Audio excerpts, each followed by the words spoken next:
গল্প শুরুর আগে আপনাদের কাছে একটি বিশেষ অনুরোধ।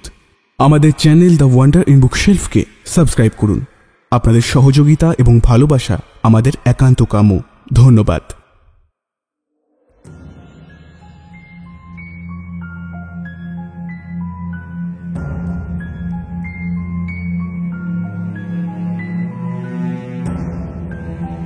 গল্পের দেশে আপনাদের নিয়ে যেতে আমরা আবার তৈরি। বিচিত্র এই দেশ রোমাঞ্চ এবং রহস্যে ভরা। সাহিত্যের এক বিপুল সম্ভার নিয়ে আমাদের বিশেষ প্রয়াস দ্য ওয়ান্ডার ইন বুকশেলফ। থাকবে বাংলা ও বিশ্ব সাহিত্যের ঝুলি থেকে বাছাই করা কিছু গল্প। আর আমাদের আজকের গল্প ফ্রিজ লেবারের লেখা বিষাক্ত ছোঁয়া। আজকের গল্পের মূল চরিত্রে শুভ ও সমৃদ্ধি। গল্পের আর্টওয়ার্কের রূপ ভাষান্তর করেছেন নার্গিস লায়লা। সমগ্র পরিচালনায় আমি সমৃদ্ধি ও শুভ। শুনতে থাকুন আজকের গল্প বিষাক্ত ছোঁয়া।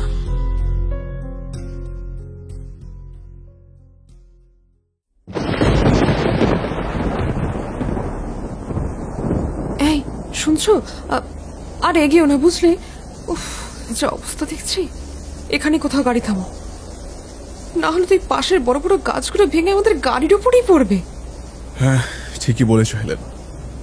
সত্যি কি দুর্যোগের মধ্যেই না পড়লাম আজকে রাত বিরেতে। দাঁড়াও, দেখছি কি করা যায়। এমন একটা নির্জন রাস্তার মাঝেই বা কোথায় দাঁড়াই বলো তো? আচ্ছা, আমরা এখন বোল্টন স্ট্রিটের কাছে আছি না? Right right right.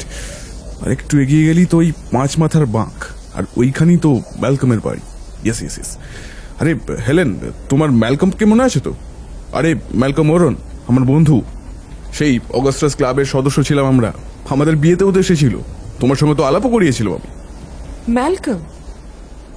ম্যালকম ওরন?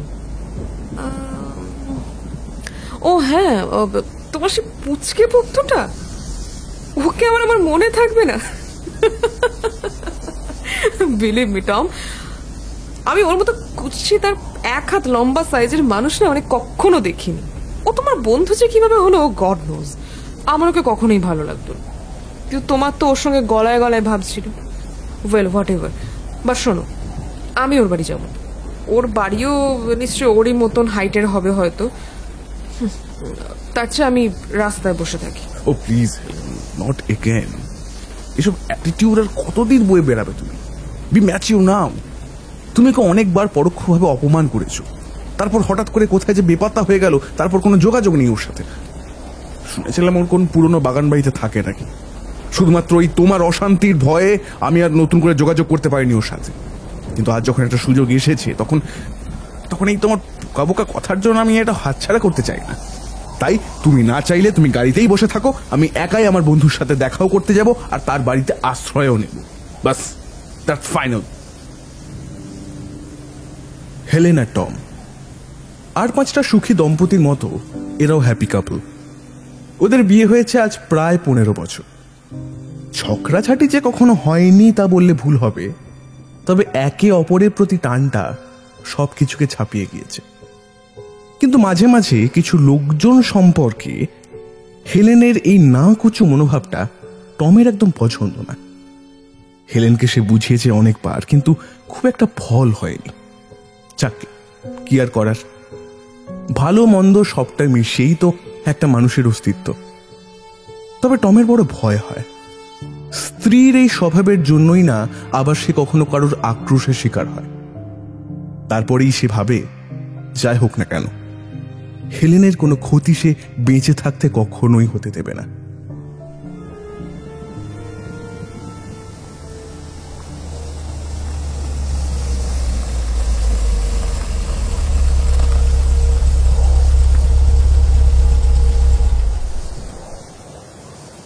গাড়ি এসে থামলো 5 মাথার বাঁকের মুখে, এক বিরাট বড় বাগান বাড়ি লাগোয়া রাস্তার কাছে। চারপাশে ঘুটঘুটে অন্ধকার। হঠাৎ তীব্র ঝিলিক দিয়ে একবার অনেক জোরে বিদ্যুৎ চমকালো,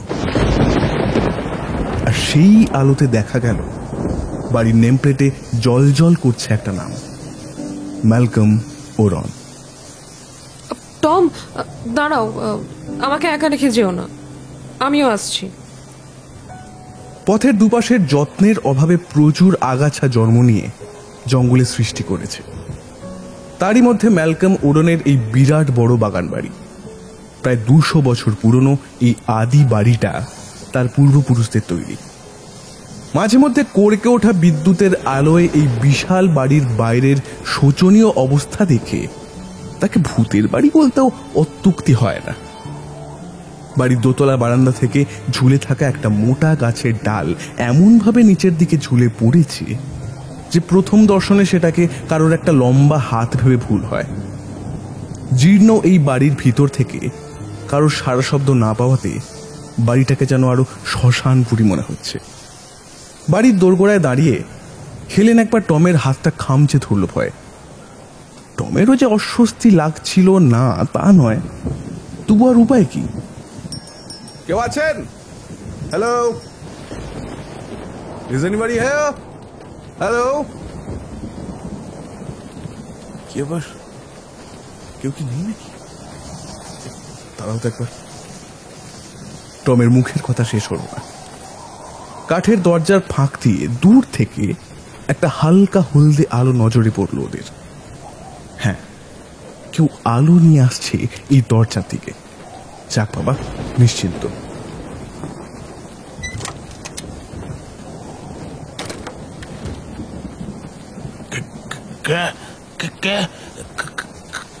কাকে চাই? হালকা আলোতে বোঝা যাচ্ছে যে দরজা খুলে টিম টিম করে জ্বলতে থাকা একটা ল্যাম্প হাতে নিয়ে কে যেন এসে সামনে দাঁড়িয়েছে। একজন মাঝবয়সী লোক, যাতে নিগ্রো, সম্ভবত এই বাড়ির পরিচারক। উস্কো খুস্কো চেহারা, পরনে ময়লা পুরনো মলিন পোশাক, কিন্তু দু চোখে তার যেন জগতের সকল আতঙ্ক এসে জড়ো হয়েছে। আর সেই জন্যই হয়তো আত্মরক্ষার তাগিদে সে আরেক হাতে একটা শর্টগান চেপে ধরে আছে।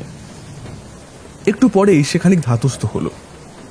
আর যাই হোক, আমাদের দেখে সে বুঝলো যে আমরা কোনো অন্যায় কাজ করতে এই বাড়িতে আসিনি।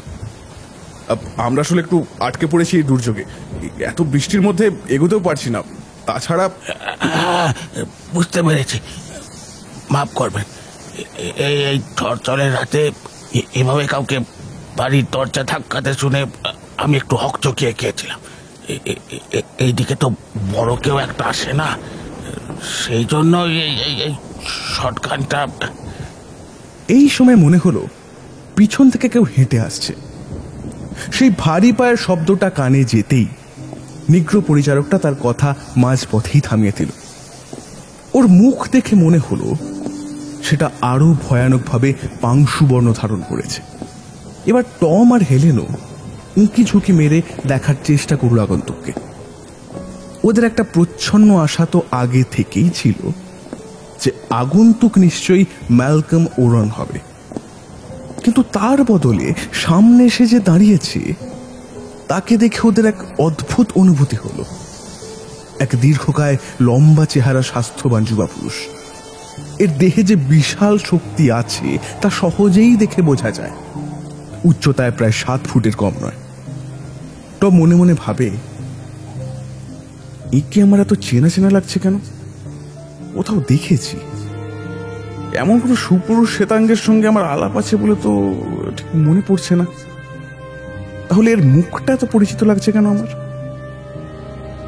এ যেই হোক, এ তো আর ম্যালকম ওরন হতে পারে না। সে তো পুরোদস্তুর বেঁটে, যাকে বলা হয় বামন। তাহলে এই লোকটাকে?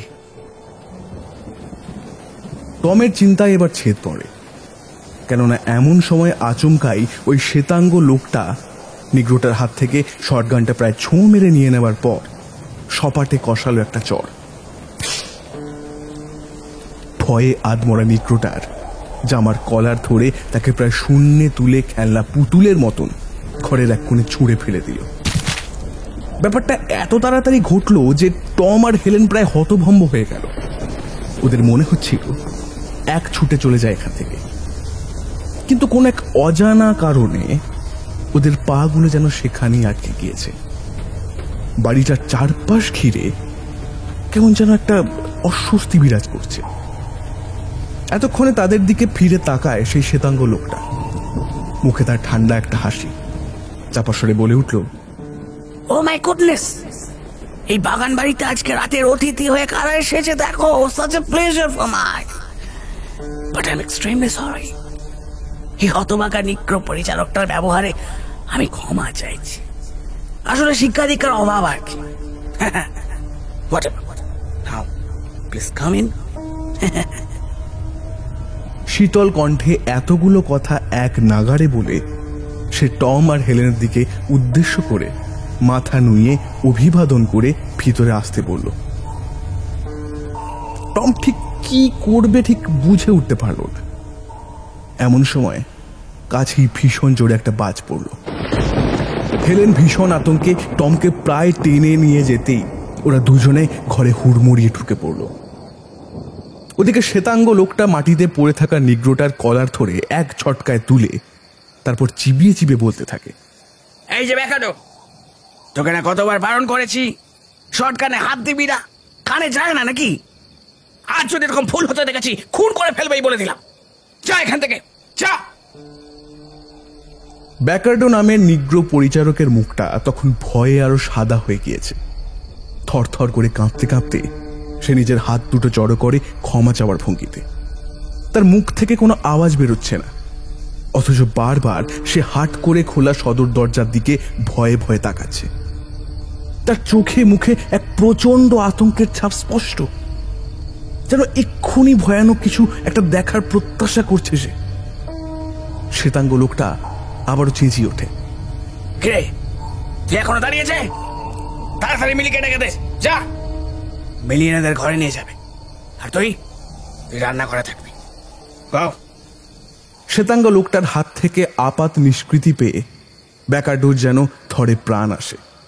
সে ঘাড় নেড়ে হ্যাঁ সূচক সম্মতি জানিয়ে মাতালের মতন টলতে টলতে ঘর থেকে বেরিয়ে যায়। টম এবারে ভালো করে ঘরটার চারদিকে তাকায়। চারপাশে ছড়িয়ে ছিটিয়ে থাকা প্রায় সকল আসবাবপত্রই পুরানো যুগের। গৃহযুদ্ধের সময় ব্যবহৃত দুটো বিরাট ভারী তলোয়ার দেওয়ালে সযত্নে ঝুলিয়ে রাখা হয়েছে। হেলেন টমের দিকে আরো চেপে এসে দাঁড়িয়েছে। ফিসফিস করে খুব সন্তর্পণে বলল, টম, আমরা কি এখানে এসে ঠিক করলাম? লোকটার ব্যবহার কি খারাপ, মানে আমাদের সঙ্গে যদি এমন কিছু। আরে মিসেস হেলেন, আপনার কি কিছু দরকার? আপনি আমাকে বলুন। আপনি তো বটে, এমনকি টম তো আমার এই বাগান বাড়িতে প্রথম পা রাখলো। তাই আমি একদমই চাই না আপনাদের আতিথেয়তার কোনো ত্রুটি হোক। কি টম, কেমন আছো বলো? ঈশ্বরকে অশেষ ধন্যবাদ, আজকে এমন দুর্যোগের রাত নামলো বলেই তো তোমাদের দেখা পেলাম। কি বলো? হ্যাঁ,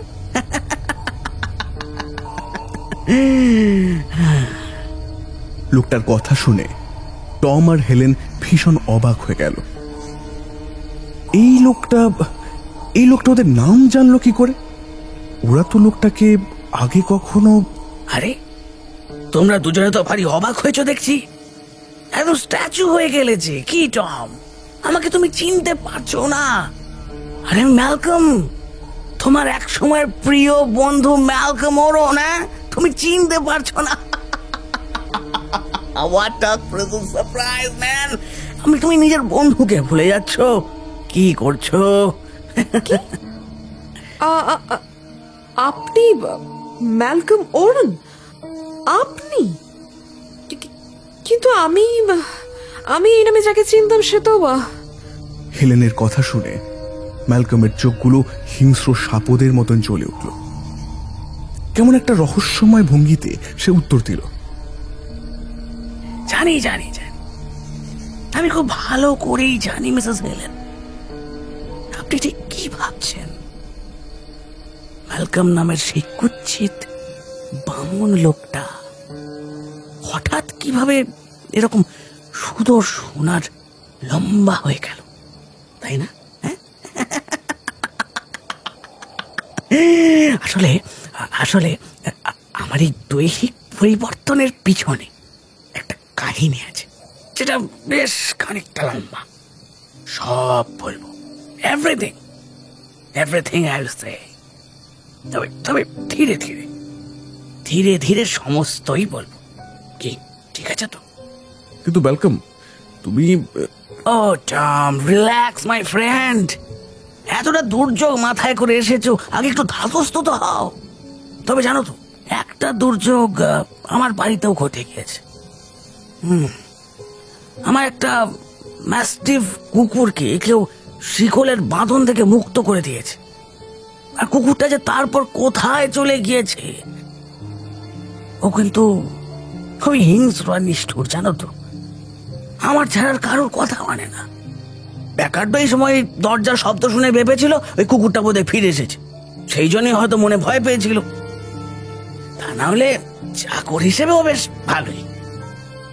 হেলেন যে বাস্তবিকই খুব ভয় পেয়েছে, বা কোনো এক অজানা বিভীষিকা ওকে ভিতরে ভিতরে চেপে ধরেছে, তা ওর মুখ দেখে বুঝতে অসুবিধা হলো না। টমও যে অবাক হয়নি তা নয়, কেন জানে না তার বারবার মনে হচ্ছিল এই বাড়িতে তারা নিজের ইচ্ছে এলো তো ঠিকই, কিন্তু নিজের ইচ্ছে আর বেরোতে পারবে তো?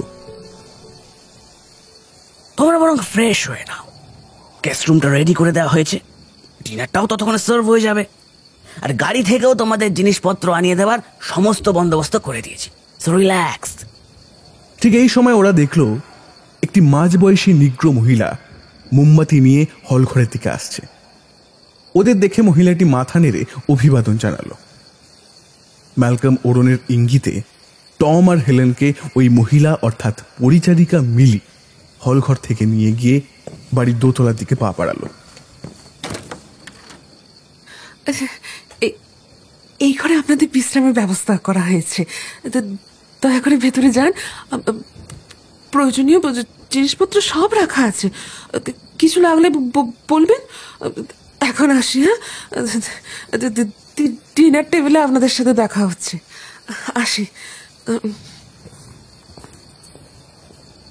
মিলি চলে যেতেই টমকে নিয়ে ঘরে ঢুকে হেলেন সশব্দে দরজাটা বন্ধ করে দিল। ও গড, টম তুমি দেখলে? মিলির চোখটা দেখলে? ও কেমন একটা ভয় পেয়ে আছে না, যেন কিছু বলতে চাইছিল। ঠিক যেমন বাকর্ডের মুখে ভয়টা ছিল, তেমনই সব মিলির মুখেও স্পষ্ট। এটা কি শুধু ম্যাস্টিভ কুকুরটারই ভয়? আমার না ওই ম্যালকম অরুণ লোকটাকে একদম সহ্য হচ্ছে না টম। আগে ওকে শুধু কুৎসিতই মনে হতো, কিন্তু এখন মনে হচ্ছে ওই সুন্দর চেহারাটার মধ্যে যেন ভয়ঙ্কর কোনো অভিশপ্তি খেলে বেড়াচ্ছে। কি নিষ্ঠুর চাওনি! দেখলি না ও কিরকম করে আমাদের সাথে কথা বলছিল। ও জানে যে আমি কোনো কালই দু চোখে দেখতে পারতাম না। সত্যি ম্যালকম মরণ, তো সন্দেহ হচ্ছে। মানছি ম্যালকমের আচরণ আমার অদ্ভুত লাগলো। ও কখনো এত নির্দয় ছিল না, কিন্তু কত বছর পর ওর সঙ্গে দেখা হলো। এতটা সময়ের মধ্যে স্বভাবের পরিবর্তন হওয়াটা অস্বাভাবিক কিছু নয়। বাট আমাদের সঙ্গে তো কোনো খারাপ ব্যবহার করেনি, তাহলে খামাখা ওকে ভুল বুঝবো কেন? তাছাড়া ওর কপালের মাঝখানে যে জন্মগত কাটা দাগটা আছে, তা দেখে কোনোভাবেই অস্বীকার করা যায় না যে এটা আসল ম্যালকম নয়। তবে একটা বড় প্রশ্ন হচ্ছে এই যে ওর এতটা শারীরিক পরিবর্তন হলো কিভাবে? আচ্ছা, ওর এক দাদা ছিল না, কি ছিল নামটা? হ্যাঁ ছিল তো, নাম মার্ভিন ওরন। ওর দাদা আমাকে খুবই স্নেহ করতেন, তবে শুনেছিলাম তিনি বেশ কয়েক বছর আগে মারা গিয়েছেন। ও, তা ওই দাদাও কি ওরই মতন বামুন ছিল? প্রায় বলতে পারো, তবে ওনার উচ্চতা ম্যালকমের থেকে একটু বেশিই ছিল। নিউ ইয়র্কের নাম করা ডাক্তার ছিলেন উনি। একটা সময় পর ডাক্তারি ছেড়ে গবেষণার কাজে লিপ্ত হন। তারপর নিউ ইয়র্ক ছেড়ে এসে এই বাগানবাড়িতে একটা ল্যাবরেটরি তৈরি করেছিলেন। গবেষণার বিষয় ছিল মানুষের দেহের বাড়ন্ত কোষগুলিকে কাজে লাগিয়ে মানুষকে লম্বা করা। আর এইসব খবর এই ম্যাগাজিনেই বেরিয়েছিল, তাই জানতে পেরেছিলাম। কিন্তু থামলে কেন, বলো। মৃত্যুর আগে মার্ভিন ওরন কয়েকটা সিরাম বানিয়েছিলেন শুনেছিলাম। নানা পরীক্ষা নিরীক্ষা করে দেখা যায় যে তিনি তার আবিষ্কারে সফল হয়েছিলেন, তবে সেগুলো নাকি যাচাই করা হয়েছিল ওই জীবজন্তুর ওপর। এবার মানুষের ওপর এক্সপেরিমেন্ট করে তা সাকসেসফুল হয়েছিল কিনা সেটা ঠিক জানি না, মানে এমন কোনো খবরই বের হয়নি। তবুও আমি যেটা ভাবছি সেটাই হয়েছে কিনা দেখাই যাক। ম্যালকম তো বললো ও আমাদের সবটা জানাবে, তখনই সমস্তটা পরিষ্কার হবে। আর তুমি আর অযথা চিন্তা করো না, চলো ফ্রেশ হয়ে নাও, যেতে হবে। টমের কথা শুনে হেলেন ফ্রেশ হতে গেল বটে, কিন্তু মন থেকে পুরোপুরি সন্দেহ মেটাতে পারল না। টমও বুঝতে পেরেছিল যে ওর নিজেরও ভীষণ অস্বস্তি হচ্ছে এই অদ্ভুত বাড়িটাতে, কিন্তু কিছু করার নেই। বাইরের দুর্যোগ যেন উত্তরাত্তর বেড়েই চলেছে, আরো ভয়ঙ্কর এক রূপ ধারণ করেছে ধীরে ধীরে। আর এই অবস্থায় বেরিয়ে চলে যাবার কোনো প্রশ্নই ওঠে না।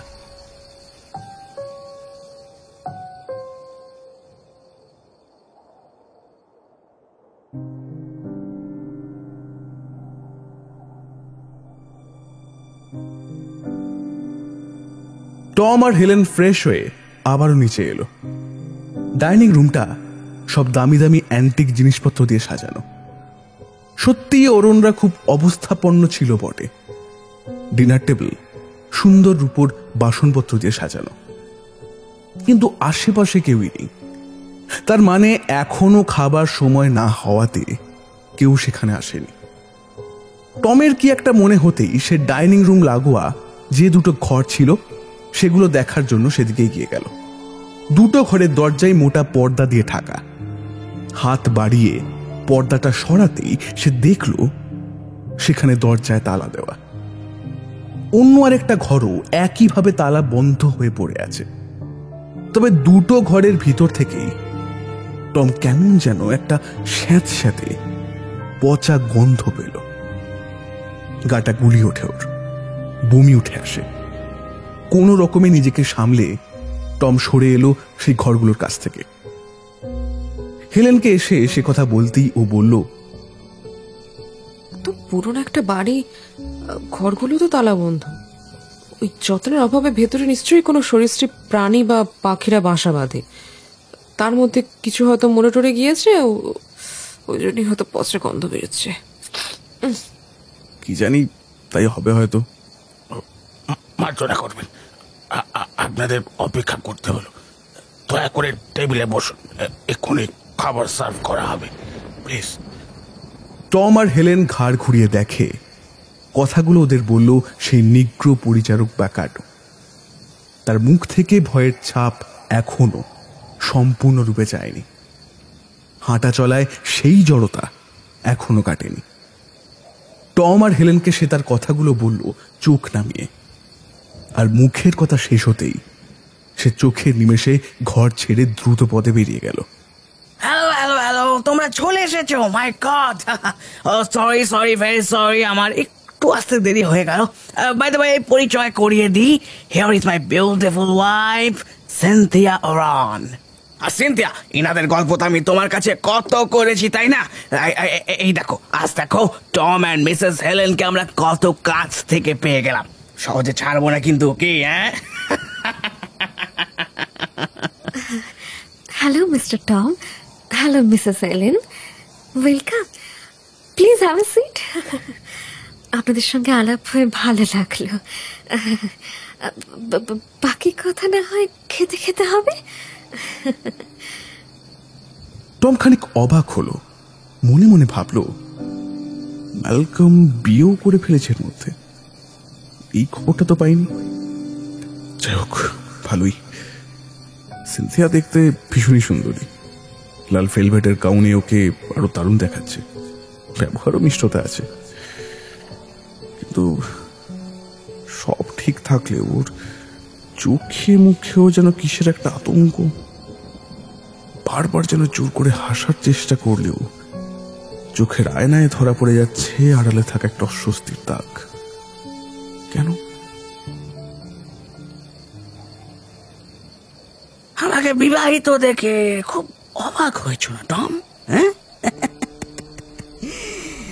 আসলে সত্যি বলতে এই বিয়ে নিয়েও আমারও কম চিন্তা ছিল না। বড্ড তাড়াহুড়োর মধ্যেই বিয়েটা সেরেছে আর কি। কি ঠিক বললাম তো সিনথিয়া? ম্যালকমের কথা শুনে সিনথিয়া অল্প একটু হেসে শুধু হ্যাঁ সূচক ভঙ্গিতে তার ঘাড় নাড়ল, কিন্তু মুখে কিছু বলল না। এই বিয়ে নিয়ে কিন্তু অনেক ঘটনা আছে, সেসব পরে বলবো না হয়। এখন তোমরা প্লিজ খেয়ে নাও প্লিজ। খাওয়া দাওয়ার সঙ্গে আরো টুকটাক কথা চলতে থাকে, তবে এত কিছুর মধ্যে টম শুধু লক্ষ্য করেছিল সিনথিয়াকে। তার যেন কোনো দিকেই কোনো ভ্রুক্ষেপ নেই, যেন নেশাগ্রস্তের মতন খেয়েই যাচ্ছে। প্রথমে বলা দুটো কথা ছাড়া এখনো অবধি আর কিছুই বলেনি সে। বড় অস্বাভাবিক রকমের আচরণ। হেলেন যদি সিনথিয়াকে কিছু জিজ্ঞেস করতে যায় তো তার সেটার উত্তর আগ বাড়িয়ে ম্যালকমই দিয়ে দিচ্ছে, কিন্তু সিনথিয়া কোনো কথা বলছে না। খেতে খেতে হঠাৎ বাইরে কিসের যেন একটা গোঙানির শব্দ ভেসে আসতে লাগলো। ব্যাকার্ডো সেই সময় সবাইকে স্টু পরিবেশন করছিল। শব্দটা শুনে সে এতটাই হকচকিয়ে গিয়েছে যে তৎক্ষণাৎ তার হাত থেকে স্টুয়ের চামচটা টেবিলে উল্টে পড়ে গেল। এদিকে ম্যালকমের দুই ভুরু তখন কুঁচকে গিয়েছে। পরক্ষণেই সে চেয়ার ছেড়ে উঠে দাঁড়ালো। ওকে দাঁড়াতে দেখে বাকি তিনজনও তটস্থ হয়ে উঠল। এই বুঝি সে আবার ব্যাকার্ডোকে মারধর শুরু করবে। টম ব্যাপারটাকে সামাল দেওয়ার চেষ্টা করে ম্যালকমকে উদ্দেশ্য করে বলে উঠল, বলছি যে মনে হচ্ছে তোমার ওই শিকারী ম্যাস্টিফ কুকুরটা বোধহয় ফিরে এসেছে বা কোনো শিকার ধরেছে, তাই বোধহয় ওরকম। টমের কথা শুনে ম্যালকম ঠোঁটে আঙুল ঠেকিয়ে তাকে ইশারায় চুপ করতে বলল। তারপর বাইরের শব্দটা ধরো কান খাড়া করে বোঝার চেষ্টা করতে লাগলো। বাইরের গো গো শব্দটা ক্রমাগত যেন বেড়েই চলেছে। তারপর হঠাৎই সেই শব্দটা একটা তীব্র জান্তব আর্তনাদে পরিণত হলো, যেন কোনো পশু বাঁচার জন্য গগন ভেদে চিৎকার করে চলেছে। ম্যালকম আর দাঁড়ালো না। কাউকে কিছু না বলে তখনই দ্রুত পায়ে ঘরের দরজার দিকে এগিয়ে গেল। টম আর চুপ করে বসে থাকতে পারল না। ম্যালকমকে একা ছাড়া হয়তো ঠিক হবে না এই ভেবে সে দৌড়ে গিয়ে ওর সঙ্গে যেতে চায়, কিন্তু তখনই দেখে ম্যালকম হঠাৎ ওর দিকে পিছন ঘুরে তাকিয়েছে, আর ওর মুখটা ভীষণই হিংস্র দেখাচ্ছে। তারপরে সে চিবিয়ে চিবিয়ে বলল, আমি না বলা অবধি এই ডাইনিং রুমের বাইরে কেউ এক পাও রাখবে না। ওর মুখের কুটিল রেখাগুলো দেখে এবার টমও ভীষণ ভয় পেয়ে গেল। সেটা বুঝতে পেরে মুহূর্তের মধ্যেই নিজেকে সংযত করে স্বাভাবিক গলায় ম্যালকম আবার বলে উঠল, কিছু মনে করো না টম, তোমরা আমার অতিথি, মাই গেস্ট। তোমাদের ব্যস্ত করলে চলে নাকি? তুমি খেতে দাও প্লিজ, আমি একাই ব্যাপারটা সামলে নিতে পারবো। তোমার আর বাইরে ওই খুটখুটে অন্ধকারে গিয়ে কাজ নেই। তুমি তো এখানে কিছুই চেনো না। অন্ধকারে হাঁটতে গিয়ে আবার কোথাও আঘাত পাবে, তার থেকে থাক। তুমি যাও ওই ডিনার টেবিলে ফিরে যাও, আমি আসছি কিছুক্ষণের মধ্যে, প্লিজ। এই বলে ম্যালকম তখনই বাইরের অন্ধকারের মধ্যে হারিয়ে গেল। যাবার সময় বাইরে থেকে সশব্দে বন্ধ করে দিল ডাইনিং রুমের দরজাটা। বাইরে তখনও ওই জান্তব গোঙানি শোনা যাচ্ছে। এর মাঝে রান্নাঘর থেকে মিলিও ছুটে এসেছে। সেও এতটা ভয় পেয়েছে যে কারোর দিকে লক্ষ্য না করেই হাঁপাতে হাঁপাতে ব্যাকারডোর কাছে এসে কি একটা বলতে গেল। আমি আমি জানা আমি জানা চুপ চুপ চুপ চুপ চুপ চুপ, সবাই রয়েছে, আর কোনো কথা না, চুপ চুপ চুপ।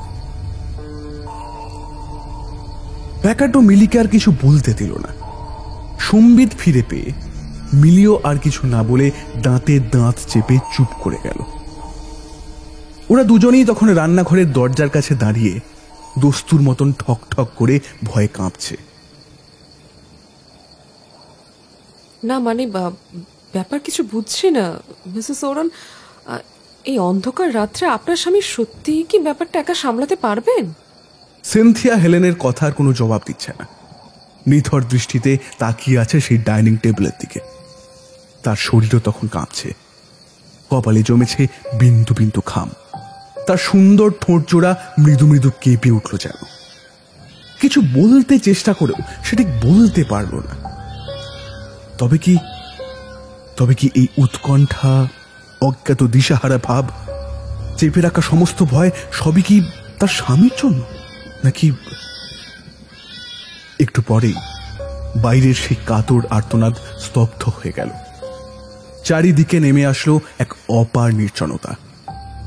একসময় বাইরে থেকে ম্যালকম ওরনের কর্কশ কণ্ঠস্বর শোনা গেল, যেন কাউকে সে কঠোর স্বরে নির্দেশ দিচ্ছে।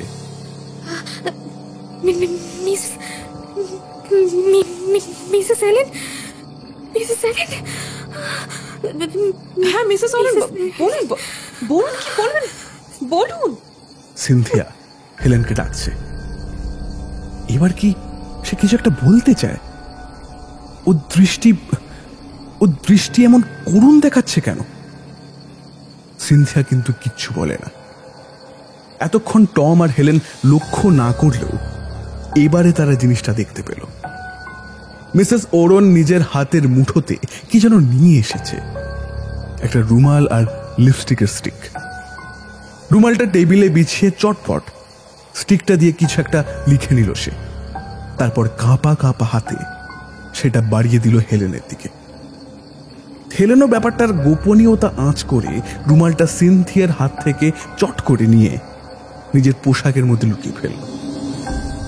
আর ঠিক এই সময় বাইরে থেকে একটা খসখসে শব্দ শোনা যায়, আর সঙ্গে সঙ্গেই কোথাও একটা ঘরের দরজা দড়াম করে বন্ধ হবার আওয়াজ।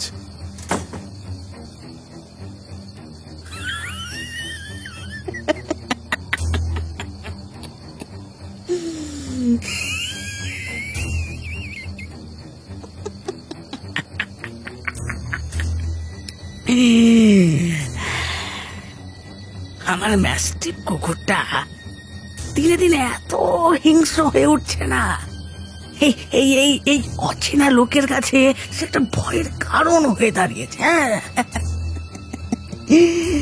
বাইরে থেকে একটা রাস্তার কুকুর ঢুকে পড়েছিল, ম্যাস্টিফ তাকে ধরে একেবারে টুকরো টুকরো করে ফেলেছে।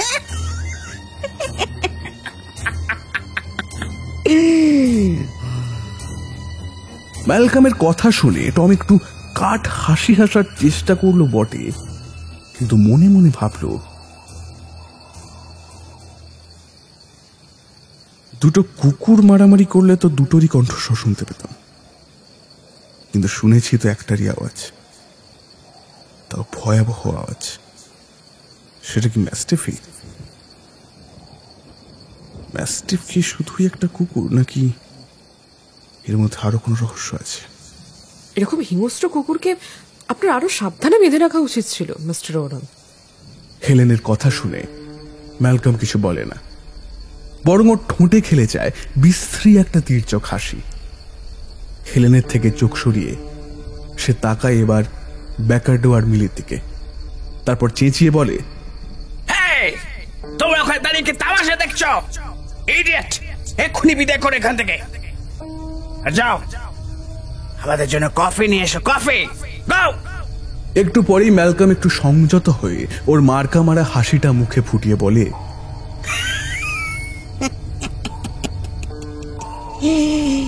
এই তোমাদের ড্রয়িং রুমে বসিয়ে কফি খাওয়াতে না পারার জন্য দুঃখিত টম, ভেরি সরি। ওই ঘরটায় আমি চিরকালের মতো তালা দিয়ে দিয়েছি। ওই ঘরটা ওই ঘরটা আমার দাদা মার্ভিন ওরনের ল্যাবরেটরি ছিল। তাকে তো নিশ্চয়ই মনে আছে তোমার। তাছাড়া ঘরটা অদ্ভুত রকমের, ছাদটা 2 তলার সমান উঁচু, ভীষণ গরম সেখানে, তাই আর কি। টম বড় আশ্চর্য হয়। ড্রয়িং রুমে যাবার কথা ওরা কেউই বলেনি, তবু ম্যালকম কেন আগ বাড়িয়ে কথাগুলো বলে গেল? টম ঠিক বুঝল না। ওর চোখটা প্রতি মুহূর্তে এমন থক করে জ্বলে উঠছে কেন, যেন নিভে যাওয়া চুল্লিতে কেউ বারবার ফুঁ দিতেই অগ্নিস্ফুলিঙ্গ তীব্র হয়ে উঠছে। যে কোনো মুহূর্তে দাউ দাউ করে জ্বলে উঠবে যেন চারপাশটা। টমের মনে হয় ম্যালকমের প্রতিটা কথা থেকে যেন বিষ ঝরে পড়ছে। গলার স্বরে একটা প্রচন্ড কুটিলতা। এবার অজানা এক আতঙ্কে শিউরে উঠে একবার ঢোকিল টম। চীনামাটির বলে ব্যাকার্ডো সবাইকে কফি দিয়ে গেল। ম্যালকম নিজের কফি বাউলটা নিজের কাছে টেনে নিল। ডুবন্ত চামচটা দুবার নেড়ে সেই তীক্ষ্ণ চোখ দিয়ে টম আর হেলেনকে একবার জরিপ করে নিল। এবারে আমি তোমাদের আমার অতীত জীবনের গুরুত্বপূর্ণ কথাগুলো একে একে বলব। বাই দ্য ওয়ে, আমি কিন্তু সায়েন্টিস্ট নই, কাজেই সবটা ভালোভাবে বুঝিয়ে বলতে না পারলেও কিছুটা চেষ্টা করব। তোমরা বোধহয় শুনেছিলে আমার দাদা মার্ভিন ওরন ফিজিক্যাল ইনক্রিমেন্টাল গ্রোথ, মানে কৃত্রিম উপায়ে শরীরের ক্রমিক বৃদ্ধি নিয়ে বেশ কয়েক বছর গবেষণা করেন। প্রথমে তার গবেষণার টেস্টিং হয় কিছু এই জন্তু আর ছোট ছোট কিছু ইনসেক্টের উপর। আর এই খবর সবাই মোটামুটি জানে, তুমিও নিশ্চয়ই জানো মেবি। কিন্তু যেটা কেউ জানতো না সেটা হচ্ছে ওই হিউম্যান স্পিসিস হিসেবে তারা পরীক্ষাটা করেন এই প্রথম আমার উপর, আমি আর তারপরেই ব্যাস, তারপর সেই পরীক্ষার গুণেই আমি ওই বামুনাকৃতি থেকে এই একটা লম্বা চওড়া মানুষে পরিণত হই। কথা কি জানো, একদিন আমার স্ত্রী সিনথিয়াও আমাকে ওই খর্বাকৃতি চেহারার জন্য বড় ঘেন্না করত। কে, তাই তো ডার্লিং? হ্যাঁ,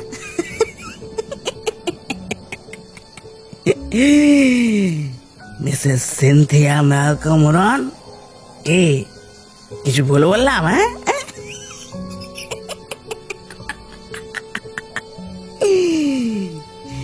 সিনথিয়া এখনো স্থির দৃষ্টি দিয়ে মাঝের দিকে চেয়ে আছে।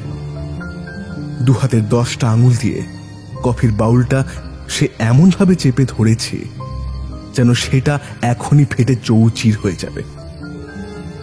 সকলের ঘৃণার পাত্র হয়ে ওই বেঁচে থাকতে থাকতে আমার মন থেকে ওই ভালোবাসা, মায়া, কোমলতা সব ধীরে ধীরে উবে গেছে। সব কিচ্ছু নেই। সবাই আমাকে নিয়ে সারা জীবন শুধু মজা করেছে।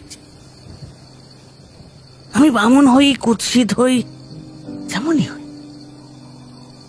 আমি যে একটা রক্ত মাংসের মানুষ সেটা যেন সবাই ভুলেই গিয়েছিল। কি, তাই না? কথা বলতে বলতেই দানবাকৃতি ম্যালকমের চোখ দুটো অঙ্গারের মতো জ্বলে ওঠে। হেলেন ম্যালকম ওরনের মুখের ভাব দেখে এবার ভয় পেয়ে যায়। টমের হাতটা সে শক্ত করে জাপটে ধরে। কাটা ছাগলের মতন থরথর করে কাঁপছে সে। দাদা মারা গিয়েছেন বেশ কিছু বছর হলো। দাদার গবেষণার কাজকর্ম তার সব অন্যান্য বিজ্ঞানী বন্ধুরা কিনে নেয়। কিন্তু মুশকিল হলো এই সব গবেষণার কাগজগুলো ঠিক মতন কোথাও খুঁজে পাওয়া যাচ্ছে না। যে কটা পাওয়া গিয়েছে সে কটা ওই নিতান্তই মামুলি। দাদার গবেষণার ফল বা প্রমাণ হিসেবে এখন শুধু ওই আমি বেঁচে আছি, এই খবরটা সেসব বিজ্ঞানীরাও জানেন না।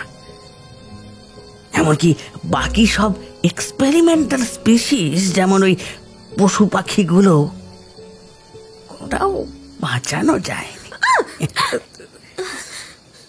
হঠাৎ করে কি যে হলো, কোথা থেকে একটা ছোট্ট কালো মাকড়সা ডাইনিং টেবিলের চাদরের উপর এসে পড়ল।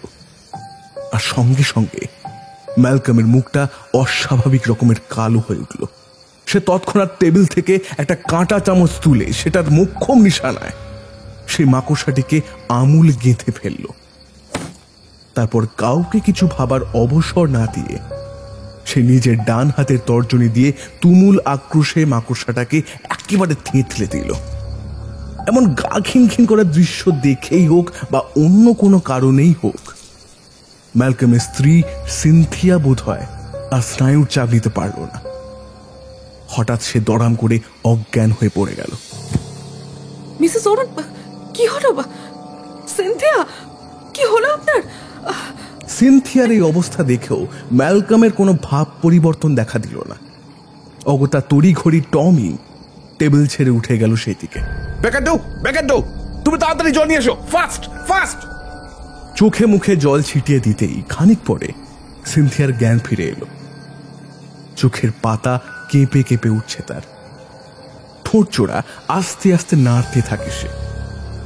পুরো সম্বিত ফিরে পেতেই সিনথিয়া খানিকটা লজ্জিত হলো। এবার কি একটা বলার চেষ্টা করে, কিন্তু তারপরেই ম্যালকম কর্কশ স্বরে তাকে বলে ওঠে,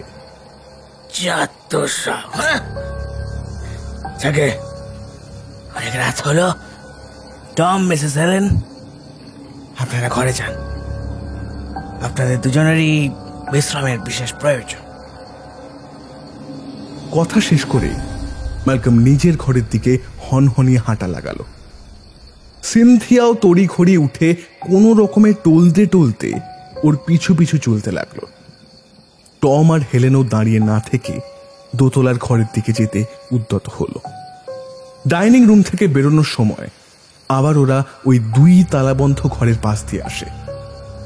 আগেকার মতোই সেই বোঁটকা দুর্গন্ধময় বাতাসটা এসে ধাক্কা দেয় ওদের নাকে। শুধু তাই নয়, মনের ভুল কিনা সেটা টম ঠিক বুঝতে পারল না, কিন্তু ওর মনে হলো একটা হালকা হিস হিসে শব্দ যেন ভেসে আসছে সেই বন্ধ দরজার উপার থেকে। ম্যালকম আর সিনথিয়ার ঘর দোতলায়, কাজে ওরা সকলে একই সঙ্গে উপরে উঠল। বারান্দার একপাশে সারি সারি ঘর। টম হেলেনের ঘরের কাছাকাছি এসে ম্যালকম থমকে দাঁড়ালো। ওদের দিকে ঘুরে তাকিয়ে এবার সে বলল, শুয়ে পড়ো Tom. Good night. Good night Mrs Helen. প্রয়োজনীয় সব কিছুই আপনাদের ঘরে দেওয়া রয়েছে, তবু কিছু দরকার হলে বেল বাজাবেন, আমি বা ব্যাকাডো আসবো। কিন্তু মনে থাকে যেন কোনো মতেই নিজেরা ঘর থেকে যেন বেরোবেন না। Be careful. কথাটা শেষ করে নিজের ঘরের দিকে পা বাড়ায় ম্যালকম।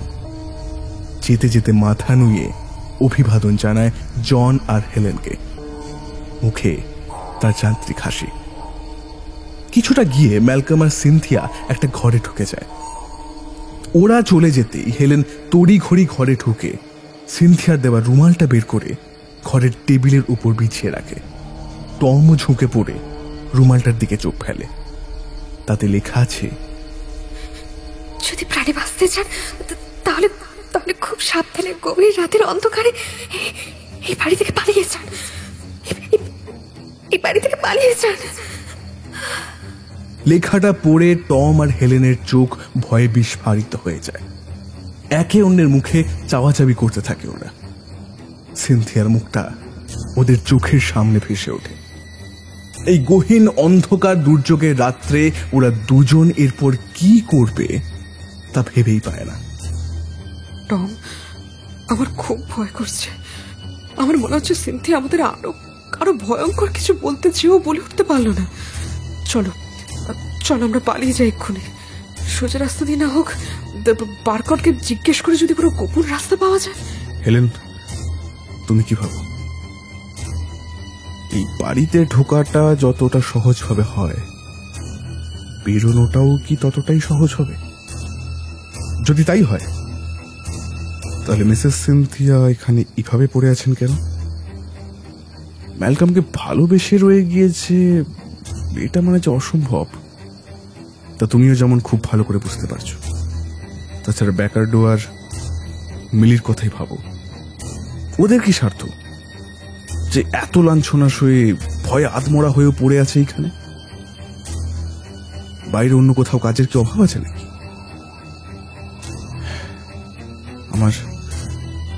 আমার মনে হয় আমাদের এখন যেভাবেই হোক সিনথিয়ার সঙ্গে একান্তে দেখা করা উচিত।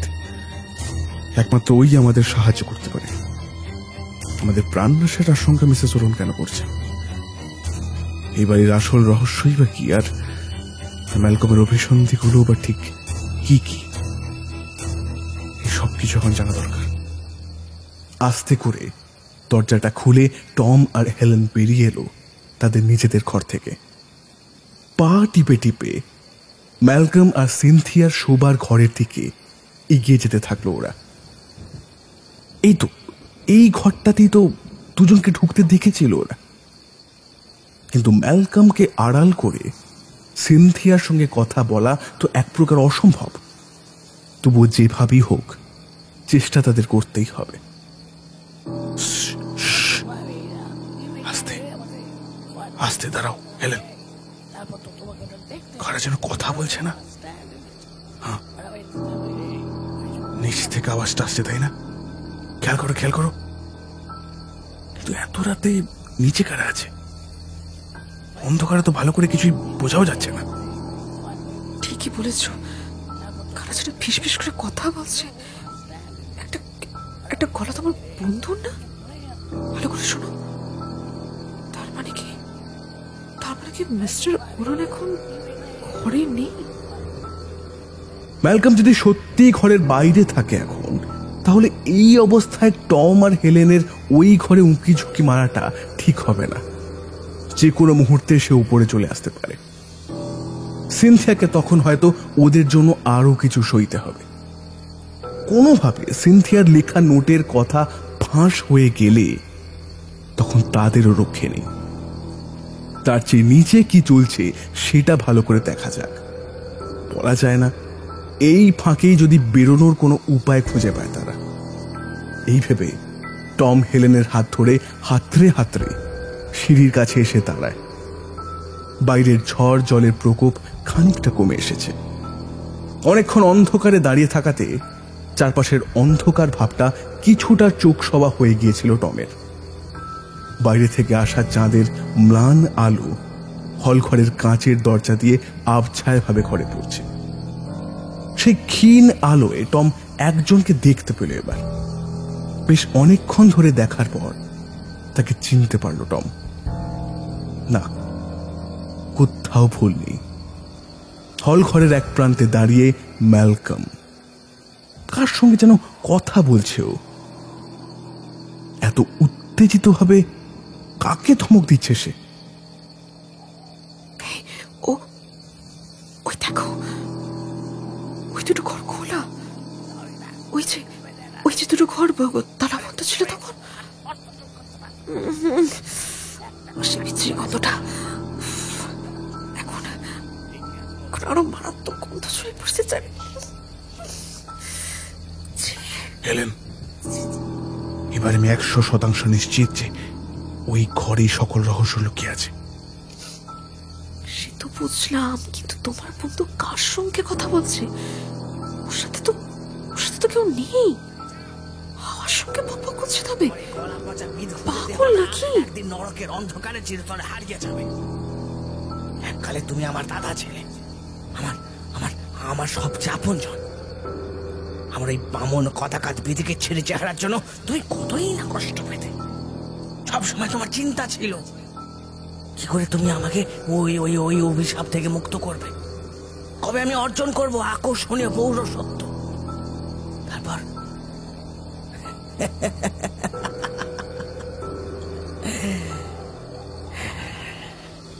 তুমি পেরেছিলে তোমার চিন্তাকে বাস্তব রূপ দিতে। আমার কদাকার বামনাকৃতি রূপ থেকে তুমি বানালে দীর্ঘকায় সুপুরুষ। যারা আমাকে আগে দেখে হেই করতো তারা এখন আমাকে পেতে চায়। আমার সঙ্গে আলাপ করার জন্য মুখিয়ে থাকে। কিন্তু কিন্তু আমি তো তাদের আগের কথাগুলো ভুলিনি। তাদের প্রতিটা খোঁটা আমার এখনো মনে আছে। তাদের যথাযথ ব্যবস্থা করার জন্য যখন আমি প্রস্তুতি শুরু করে দিয়েছি, তুমি জানতে পেরে আমায় বাধা দিলে। কিন্তু ততদিনে তো অনেক দেরি হয়ে গেছে দাদা, অনেক অনেকটা।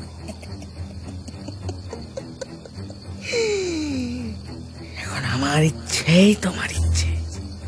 তুমি যেখানে আছো সেখানেই থাকো। অবশ্য আজ থেকে আমার এই সুন্দরী স্ত্রী সিনথিয়াও তোমার সঙ্গেই এখানে থাকবে। আমাকে এড়িয়ে বড় বেশি ওপর চালাকি করতে গিয়েছিল আজ, কিন্তু ভুলে গিয়েছিল আমি আগের সেই ম্যালকম তো নই। আমার সেই কুচ্ছির চেহারা নিয়ে একদিন ও আমার সঙ্গে যে ব্যবহারটা করেছিল তা আমি আজও ভুলিনি। কি বলছিল আমার? আমি তো শুধু ওকে ভালোবেসেছিলাম। সিনথিয়াকে আমার মনের কথাটা জানিয়েছিলাম, একসঙ্গে সারাটা জীবন পথ চলতে চেয়েছিলাম, কিন্তু আমাকে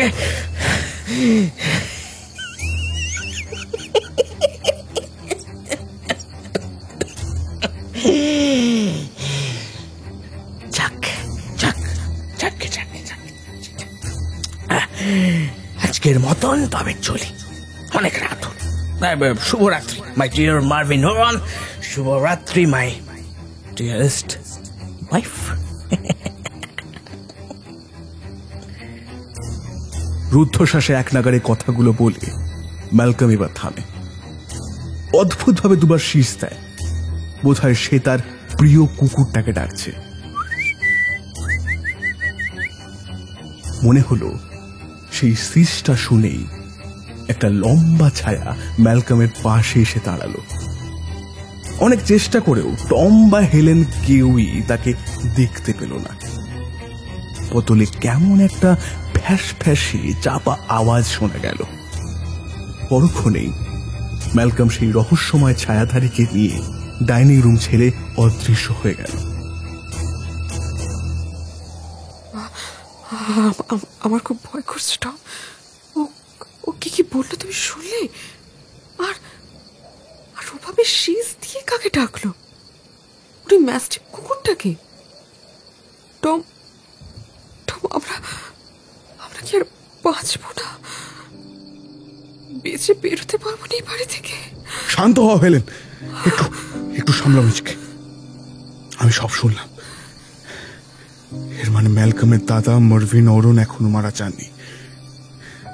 ওই শয়তান তাকে বন্দি করে রেখেছিল এতদিন ওই ঘরে, যেখানে আজকে নিজের স্ত্রীকেও।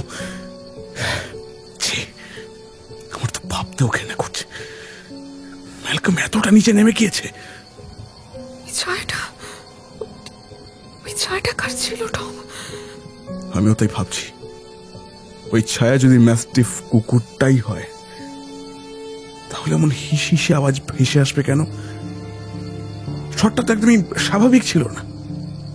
তাছাড়া এত নিঃসারে ওটা এলো, আবার তেমনই দ্রুত বেগে চলে গেল যে বোঝাও গেল না ওটা আদৌ কুকুর নাকি অন্য কিছু। আর ওই ব্যাপারটা তুমি লক্ষ্য করেছো হেলেন? ওটা ভিতরে আসতেই চারপাশের বাতাসটা কেমন যেন আরো প্রতি দুর্গন্ধময় হয়ে উঠল। একবার সিদ্ধের কাছে চলো টম, একবার সিদ্ধের কাছে চলো না টম। মিস্টার ওরন তো বাইরে কোথাও বেরিয়ে গেলেন।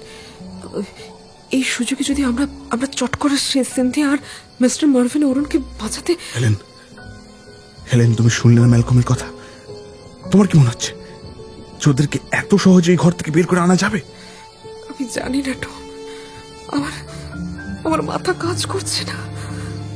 তবু আমরা একবারটি যাই, চলো। যদি সিনথিয়াকে সাহায্য করতে পারি, যদি ওই ঘরে সত্যি মিস্টার মার্ভিন ওরনও থেকে থাকে, তাহলে তাকেও আমরা। ওই 500টি কি কুকুরস্তি করেছে আমার জানা নেই, কিন্তু শুধু এইটুকু বুঝতে পারছি যে কোনো মুহূর্তে প্রাণে মেরে ফেলতে লোকটার হাত কাঁপবে না। ঠিক আছে, তবে আমার একটা শর্ত আছে, আর সেটা তোমাকে মানতেই হবে। আমি তোমাকে উপরের ঘরটাতে পৌঁছে দিয়ে তারপর ওদের দুজনের খোঁজে যাব। অসম্ভব, তোমায় ওই বিপদে একা ঠেলে দিয়ে আমি উপরে নিশ্চিন্ত হয়ে কিভাবে? বোঝার চেষ্টা করো হেলেন, আমরা যদি একসাথে গিয়ে ওই বিপদে পড়ে আটকে যাই তাহলে আমাদের কিছু করার থাকবে না। তার চেয়ে আমি যাই, যদি কোনো খারাপ কিছুর আভাস পাই তোমায় ইশারা করব, তুমি তাহলে সাহায্যের জন্য কিছু একটা ব্যবস্থা করতে পারবে। Trust me Helen, please. হেলেনের হাত দুটো টম শক্ত করে নিজের হাতের মুঠোতে নিল, তাকে ভরসা দিল যেভাবেই হোক সে অক্ষত থাকবে। হেলেনের শরীরটা এবার কেঁপে উঠল, আর সে বাধা দিল না। টমের উপর তার অগাধ বিশ্বাস। ধীর পদক্ষেপে সতর্কভাবে এরপর নিজের ঘরে ফিরে গেল সে। হেলেনকে তো ঘরে ফিরে যেতে বললাম, কিন্তু কাজটা কি ঠিক হলো? ওকে সঙ্গে নিয়ে এলি কি ভালো হতো? একা ছাড়াটা বোধ হয়, কিন্তু এখন আর এসব নিয়ে ভাবার সময় নেই। যেভাবেই হোক আমাকে মিসেস ওরন আর ম্যালকমের দাদাকে উদ্ধার করতেই হবে। একবার বেরোতে পারি এখান থেকে, তারপর ওর ব্যবস্থা করবো আমি। প্রয়োজনে ব্যাকারডে আর মিলিকে নিয়েও।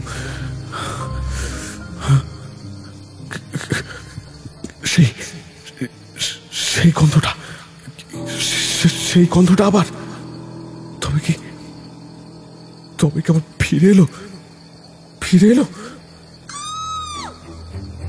দোতলার ঘর থেকে ভেসে এলো হেলেনের কান ফাটা আর্তনাদ। টমের মুখটা এবার ভয়ে ফ্যাকাশে হয়ে গেল। হেলেন, আমি আসছি। হেলেন! টম ঊর্ধ্বশ্বাসে ঘরের উপরের দিকে ছুটল। অন্ধকারে দৌড়াতে গিয়ে সিঁড়ির কাছে হোঁচট খেয়ে মুখ থুবড়ে পড়ে গেল সে। হাঁটুর কাছটায় ভয়ানক ব্যথা অনুভব করলো টম, তবুও দমে গেল না। হেলেন বিপদে আছে, ওকে যে করেই হোক হেলেনের কাছে পৌঁছাতেই হবে। কোনো রকমে দুধদার করে সিঁড়ি বেয়ে সে উঠে গেল। ঘরটার কাছে এসে এক ধাক্কায় ভেজানো দরজা খুলে ফেলল টম। ঘরের মধ্যে সব জিনিস যেখানে ছিল তাই আছে, কিন্তু হেলেন সেখানে নেই। তুমি কোথায় হেলেন? টম উদ্ভ্রান্তের মতন হেলেনকে খুঁজতে থাকে। খাটের নিচে, পর্দার পিছনে, বাথরুমের সর্বত্র খুঁজেও তাকে কোথাও পায় না। কি মনে হতেই সে ঘরের জানলার কাছে গিয়ে লক্ষ্য করে যে জানলা দিয়ে কোনোভাবে হেলেনকে নিয়ে যাওয়া হয়নি তো। কিন্তু না, সেখানেও সেরকম কোনো কিছু তার চোখে পড়ে না। ওই কারা ছুটে চলে গেল। কারা ছিল ওটা? ফুটফুটে চাঁদের আলোতে টমের আচমকা মনে হলো উঠোনের উপর দিয়ে দুটো ছায়ামূর্তি যেন এক ছুটে অদৃশ্য হয়ে গেল। টম একটু ভালো করে তাকাতেই বুঝলো ওরা ব্যাকার্ডো আর মিলি। হ্যাঁ, এই তো ওরাই। ওদের মুখ দুটো ভয় ফ্যাকাশে হয়ে গেছে তখন। ওরা কোথায় যাচ্ছে? ওরা কি পালিয়ে যাচ্ছে বাড়ি ছেড়ে? না, সময় নষ্ট করা যাবে না, যা কপালে দেখা যাবে। টর্চটা কই? ওই তো আরেকটা কিছু অস্ত্র যদি পাওয়া যেত। সঙ্গে সঙ্গে তার ম্যালকমের ডাইনিং রুমের দেওয়ালে ঝুলিয়ে রাখা সেই তরোয়াল দুটোর কথা মনে পড়ে গেল। টম ঘর ছেড়ে বেরিয়ে দৌড়ে দোতলার সিঁড়ি দিয়ে নিচে নামতে গেল, কিন্তু সিঁড়ির মুখেই হঠাৎ দাঁড়িয়ে পড়তে বাধ্য হলো সে, কারণ সেখানে এখন দাঁড়িয়ে আছে ম্যালকম। তাকে যেন কর্কশ স্বরে আদেশ দিচ্ছে, এই যা, এক্ষুনি যা, হতভাগাগুলোকে ধরে নিয়ে এখানে। দেখবি যেন খুব আঘাত না পায়। নিজের হাতে ওদের শাস্তি আমি দেব। আর হ্যাঁ, আমি নিজে হাতে দেব। যা যা যা যা যা যা।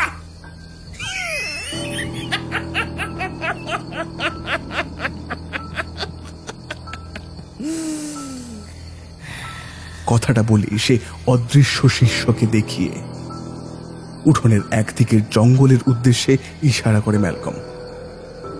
সঙ্গে সঙ্গে বিশ্রী একটা হিস হিস শব্দ তুলে ভয়ঙ্কর দুর্গন্ধটা হাওয়ায় ভাসিয়ে কে যেন দৌড়ে যায় সেই দিকে। মুহূর্তকাল ম্যালকম সেখানে দাঁড়িয়ে আপন মনে কি যেন বিড়বিড় করে চলে। তারপর সে নিজেও উঠোনের জঙ্গলের দিকে ছুটে যায়। যাবার আগে উঠোনের দরজা বাইরে থেকে বন্ধ করে দেয় সে। তার পায়ের শব্দ মিলিয়ে যেতেই টম পা টিপে টিপে ডাইনিং রুমে আসে। দেওয়ালে ঝোলানো দুটো তরোয়ালের একটা পেরে নেয় সে। তরোয়ালটাকে যেন স্বাভাবিকের চেয়েও 10 গুণ ভারী লাগে টমের। এবার চোয়াল শক্ত হয়ে ওঠে ওর। মনে মনে ভাবে, যে করেই হোক হেলেনকে আমায় খুঁজে পেতেই হবে। ম্যালকম যে ব্যাকার্ড আর মিলির পিছনে ধাওয়া করলো সে নিয়ে সন্দেহ নেই। আর এই সুযোগ আমাকে দেখতেই হবে। ওই ঘরে কি আছে। টম তরোয়াল হাতে বসার ঘরের দিকে দৌড়ে গিয়ে আসে। সেই তালাবন্ধ ঘরগুলো এখন হাট করে খোলা। এক হাতে টর্চ নিয়ে অন্য হাত দিয়ে রূপালী কারুকার্য করা তরোয়ালের হাতলটাও আরো শক্ত করে বাগিয়ে ধরে টম। ঘরের বিদঘুটে দুর্গন্ধে তার নিঃশ্বাস বন্ধ হওয়ার উপক্রম হয়েছে। টর্চের আলোয় সে দেখে ঘরখানা বিরাট উঁচু। বাতাসে যেন মিশে আছে এক মারণ বিষ।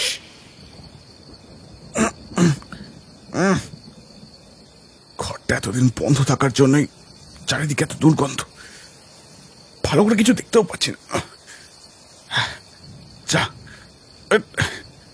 টর্চটা বন্ধ হয়ে গেল কেন? গড,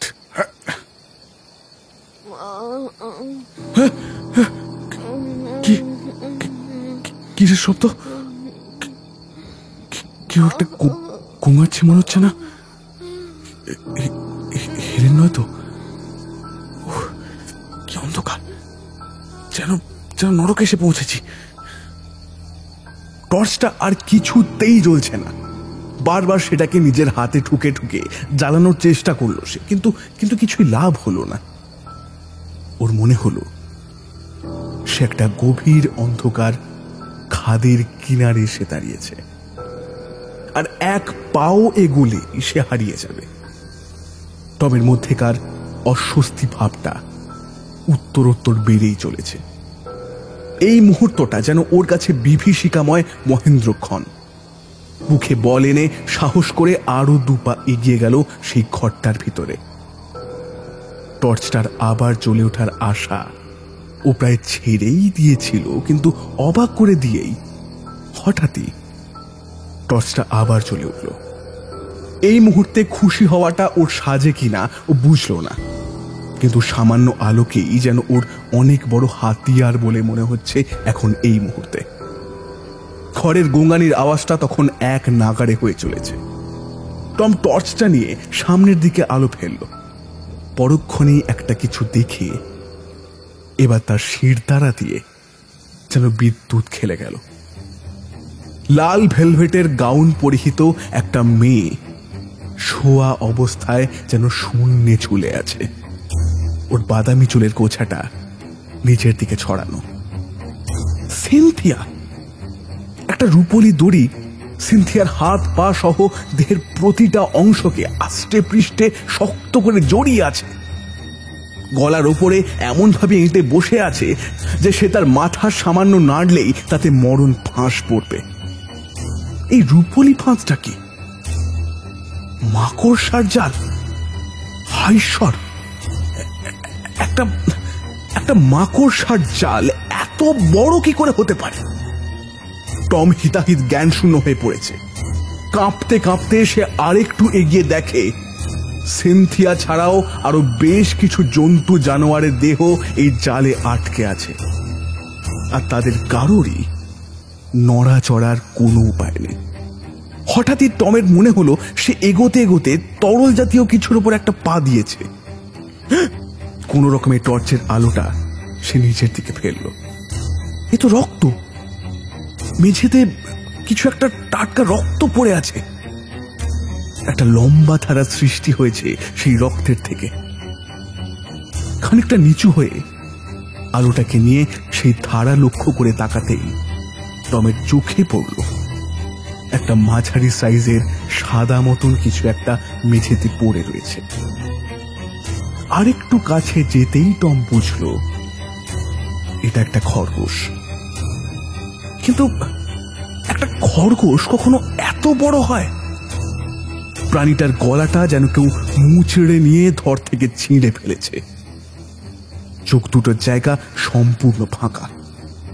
এই নিথর দেহ থেকেই রক্ত স্রোত ভেসে আসছে। টম এবার আটকে উঠল। তখনই তার হাত থেকে টর্চটা দড়াম করে মেঝেতে পড়ে গিয়ে আবার আলোটা নিভে গেল।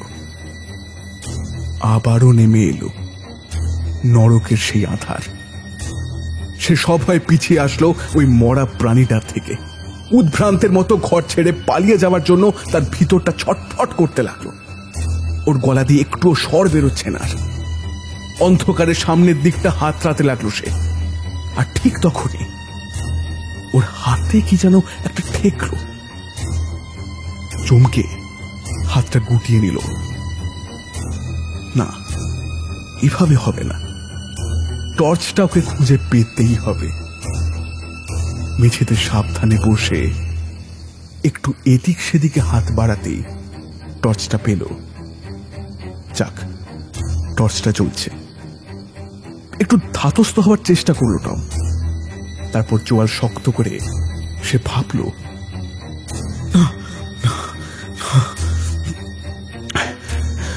ওই সামনের দিকে এগোতে গিয়ে হাতে আমার কি ঠেকেছিল দেখতে হবে। এবারে এত সহজে হার মেনে আমি ঘর ছেড়ে পারলে চলবে না। ম্যালকমের আসল সত্যিটা না জানা পর্যন্ত এই ঘর ছেড়ে আমি এখন কিছুতেই যেতে পারি না, কিছুতেই না। এবার উঠে দাঁড়ায় টম। টর্চের আলোটা সে সামনে ফেলে। ওই হলুদাব আলোতে রূপলি জালটা অন্ধকারও একবার চকচক করে উঠল। ঘাড় ঘুরিয়ে আরো বাম দিকে ঘেঁষে থাকাতেই টম দেখে সেই চালের মধ্যে সিনথিয়ার মতোই সেখানে ঝুলে আছে আরো একটা মানুষ। টম সাহস করে আলোটা তুলে ধরে মানুষটার মুখের কাছে। আমি কি দেখছি এটা? আমি কি পাগল হয়ে গিয়েছি? আমি কি পাগল নাকি আমি যা দেখছি তা সম্পূর্ণ সত্যি? এ তো মার্ভিন, ম্যালকমের ভাই মার্ভিন ওরন। কি তার দেহটাও ওই একই রকম ভাবে রূপালী জালে আষ্টে পৃষ্ঠে বাঁধা পড়ে আছে। কুঁকড়ে যাওয়া দেহে প্রাণ আছে কিনা ঠিক বোঝা যাচ্ছে না। কতক্ষণ ধরে এভাবে ওনাকে রেখেছে বাসুন্ডটা। উফ, কি সাংঘাতিক! টমের মাথায় রক্ত চড়ে গেল। রাগে অন্ধ হয়ে গিয়ে সে মাকড়সার জালগুলোকে তরোয়াল দিয়ে ছিন্ন ভিন্ন করতে লাগলো।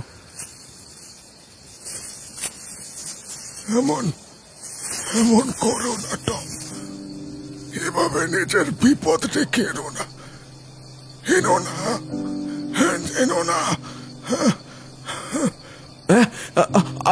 আপনি আপনি আপনি বেঁচে আছেন? ভগবানের অশেষ দয়া। চিন্তা করবেন না, একদম ভাববেন না। আমি এসে গিয়েছি। আমি আপনাকে আর সিনথিয়াকে মুক্ত করবই। তারপর হেলেনকে খুঁজে বার করে তবে এই বাড়ি থেকে বেরোবো। যদি নিজের প্রাণের জন্য বিন্দু মাত্র মায়া থাকে তবে এক্ষুনি এখান থেকে পালিয়ে যাও। যদি ওই ভয়ানক মাকড়সার জালে সামান্য অংশ তোমার দেহকে বিঁধে ফেলে তাহলে তুমিও পোকা মাকড়ের মতন এই জালে জড়িয়ে পড়বে। বাঁচার আর কোনো উপায় থাকবে না তোমার। যাও, পালিয়ে যাও, প্লিজ পালিয়ে যাও। না, তা হয় না। আমি স্বার্থপরের মতন একা একা পালিয়ে যেতে পারি না। কিন্তু ম্যালকম তেমন ছিল না। হঠাৎ ওর এই নিষ্ঠুর পরিবর্তন ঘটতে পারে কিভাবে যে ও মানুষের প্রাণ নেবার আগে দুবার ভাববে না? মানছি ও সবার থেকে এতটা নিগৃহীত হয়েছে এতকাল, কিন্তু তাই বলে এতটা বর্বর হয়ে উঠবে এটা তো কোনোদিন ভাবতে পারিনি আমি। আর চারিদিকে কেমন রহস্য! না না না না না না, ওকে ওকে শাস্তি পেতেই হবে, পেতেই হবে। Please please mister Arun, please আপনি আমাকে সাহায্য করুন। আমি আমি আমি আমি আমার হেলেনকে ফেরত পেতে চাই। তারপর আপনাকে, মিসেস অরুণকে আর হেলেনকে নিয়ে এই বাড়ি ছেড়ে চলে যাব। প্লিজ ম্যালকম, ম্যালকম কিচ্ছু করতে পারবে না, কিচ্ছু না। আর তার জন্য আমার আপনার সহযোগিতা সব থেকে বেশি দরকার এই মুহূর্তে। আপনি ছাড়া আপনার ভাইকে আর কেউ ভালো করে চেনে না। Please mister Arun, please, for god's sake help me, please please please mister Arun. জানো টম, আমার ভাইটা আমাকে খুব ভালোবাসত, বাবা মায়ের চেয়েও বেশি। ওকেও আমি বড্ড আদরে মানুষ করেছিলাম। কোনো ভাবতেও পারিনি ও আমার সঙ্গে এমনটা করবে। প্রথম ওকে বোঝানোর অনেক চেষ্টা করেছিলাম, ফল না হওয়াতে নিজেও চেষ্টা করেছিলাম এই নরক থেকে বেরোনোর, কিন্তু পারিনি। তারপর একটা সময়ে আর হলো না, হাল ছেড়ে দিয়েছি। আর আমার জীবনের প্রতি কোনো আশা ছিল না, কিন্তু ওর পাপের ঘোড়া বোধহয় এবারে পূর্ণ হয়েছে। আর যখন ওর নিজের স্ত্রী সিনথিয়ার ওপর এইভাবে প্রতিশোধ নিল, তখন আমি প্রতিবাদ করেছিলাম, কিন্তু আমার মধ্যে ওর সঙ্গে লড়াই করার জোর নেই আর। তবে এবারে বোধহয় সময় এসেছে এসব অন্যায় শেষ করার। আমার দেহে যতক্ষণ প্রাণ আছে আমি প্রাণপণে চেষ্টা করব সাহায্য করার। এখন আমি যা বলছি তাই করতে থাকো। হ্যাঁ বলুন মিস্টার অরুণ, বলুন। তুমি যদি দক্ষ হাতে এই তলোয়ারখানা চালাতে পারো, তাহলে এই চাল কাটা সম্ভব। আমার এই পিছনে একটা টেবিলের ওপরে গ্রিজ ভর্তি ক্যান আছে, ওরই পাশে একটা হুক লাগানো খুঁটিও আছে, আর আছে কিছু ওই চিমটে। তুমি তোমার তরোয়ালে গ্রিজটা ভালো করে মাখিয়ে নাও, নিজের হাতে চেটোতেও মেখে নাও খানিক। কাজটা খুব তাড়াতাড়ি করতে হবে, তা নইলে যে কোনো সময়। মার্ভিন অরুণের কথা মতো জন তড়িঘড়ি পিছনে গিয়ে গ্রিজের ক্যানটা থেকে গ্রিজ নিয়ে তরোয়াল আর তার হাতে মেখে নিল। তারপর নির্দেশ মতন গ্রিজ মাখানো খুঁটির হুঁক দিয়ে জাল টেনে তরোয়াল দিয়ে কাটতে শুরু করে দিল। তারপর চিমটে দিয়ে জালের অংশগুলো একপাশে জড়ো করে রাখল। এবারে সিনথিয়ার মাথার উপরে জালগুলো ধীরে ধীরে কেটে ফেলো। তারপর আস্তে আস্তে নিচে নামাও। টম তাই করতেই উদ্যত হলো, কিন্তু তার আগেই জালের একটা মোটা অংশ জনের হাতে যেন কিভাবে পেঁচিয়ে গেল। মার্ভিন এবার চেঁচিয়ে উঠল, কেটে ফেলো ওই অংশটা, সে কেটে, না হলে তুমি পুরোভাবে জালে বাধা পড়ে যাবে। জালটা এমন ভাবে ধীরে ধীরে সাপের মতন লকলকিয়ে জনের হাতের উপর দিয়ে উঠছিল যে জালটা কাটতে গিয়ে জনের হাতের একটা আঙ্গুল কাটা পড়ল।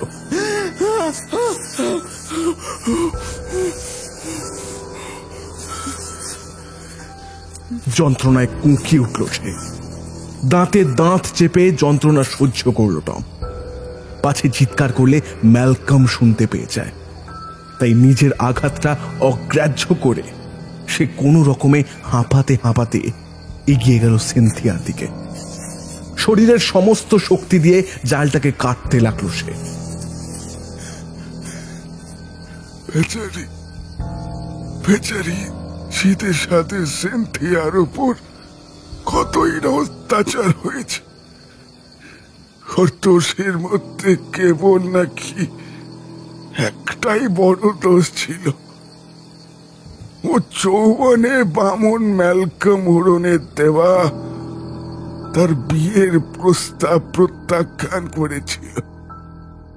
What are you serious Malcolm? তোমাকে বিয়ে করবো আমি? তুমি ভাবলে কি করে?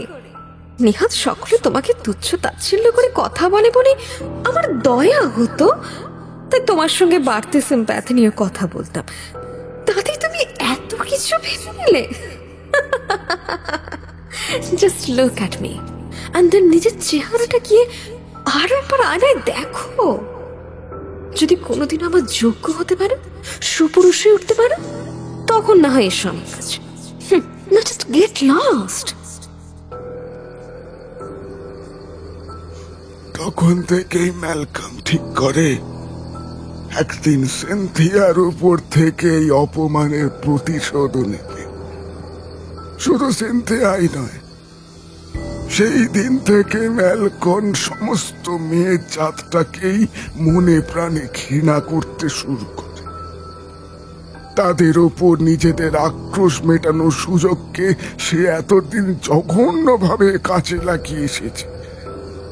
সকলের খোঁটা শুনে ও ধীরে ধীরে এতটাই ভেঙে পড়েছিল যে তখন আমি গবেষণা কার্যে আরো বেশি মনোনিবেশ করতে থাকি, শুধুমাত্র ওর জন্য। আমার পরীক্ষা যখন সফল হয়, ভেবেছিলাম এতেও খুশি থাকবে, কিন্তু না, এতে ওর আঁশ মিটল না। আমাকে দিয়েও জোর করে আরো এক ভয়ঙ্কর জীবের আবিষ্কার করলো, যে এখন ওর সকল অপরাধের সঙ্গী। ওই জন্তুটা আস্ত মৃত্যু। কিন্তু ম্যালকম এখন ওই জন্তুর মুখের বিষ মেশানো লালা সিনথিয়ার শরীরে প্রবেশ করায়নি। তাই আজ রাতে ম্যালকম ওই হিংস্র জন্তুটাকে মুক্ত করে রেখেছে। কি বলেন আপনি? ম্যালকম ওই বিষাক্ত লালা দিয়ে মানুষের শরীরে? ও ভাবতে পারছি না, আমি আর ভাবতে পারছি না। কিন্তু কিন্তু কিন্তু আপনি এখনো বেঁচে কিভাবে? গত 1 বছর ধরে ম্যালকম আমাকে ওই মাকড়সার জালে আটকে রেখেছে। আমাকে ধুকিয়ে ধুকিয়ে শাস্তি দিচ্ছে। এতদিন যারা ওর জীবন অতীতের জন্য তুচ্ছ তাচ্ছিল্য করেছে, তাদের অনেককে ম্যালকম ওর এই বিভৎস সঙ্গীকে শেষ করে দিয়েছে। ওকে যেন দানও পেয়ে বসেছে সব কিছু শেষ করতে। ও আজ মরিয়া টম, ও আজ মরিয়া সবকিছু। কিন্তু বিশ্বাস করো, আমি ওর পৈশাচিক মনোবৃত্তিকে সমর্থন করতে পারিনি, প্রতিবাদ করেছিলাম। তাই আজ আমার এই অবস্থা। শুধু এখানেই থেমে থাকে না সে, প্রায় আমাকে আরো চরম শাস্তি দেওয়ার ভয় দেখায়। টম টম টম ও বোধহয় আসছে। তুমি তাড়াতাড়ি করো। ওই তরোয়ালের চিমটাটা আরো খিসবে খেয়ে নাও। ওগুলো আঠার মতো জমে গিয়েছে। জলদি করো, তারপর আমাকে নামাও জলদি। মার্ভিন ওরনের কথা শুনে জন তাড়াতাড়ি তরোয়াল আর চিমটেতে গ্রিজ মাখায়। তারপর শক্ত হাতে বাকি জালটুকু কাটতে থাকে সে।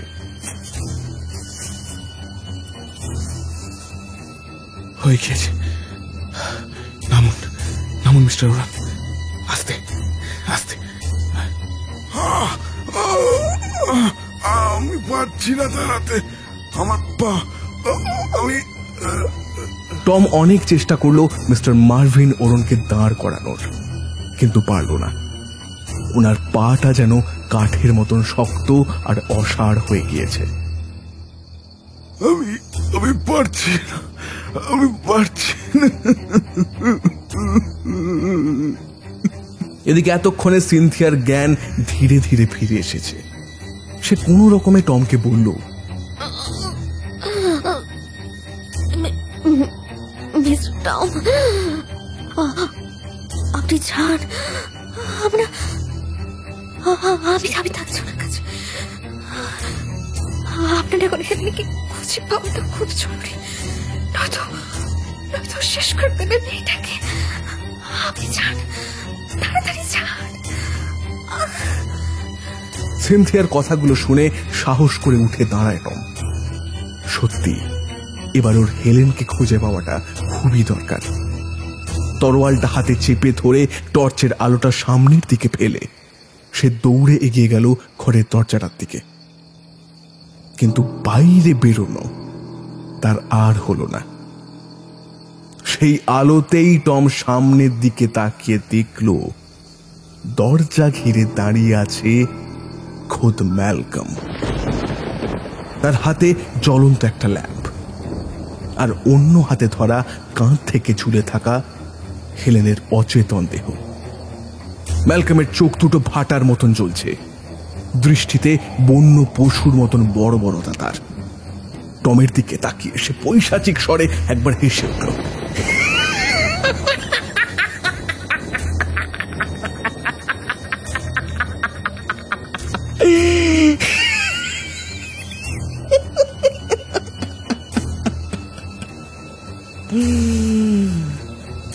বাড়ির শেষ মাছিটা দেখছি স্বেচ্ছায় মাকুড় সাজ্জারে ধরা দিতে এসেছে।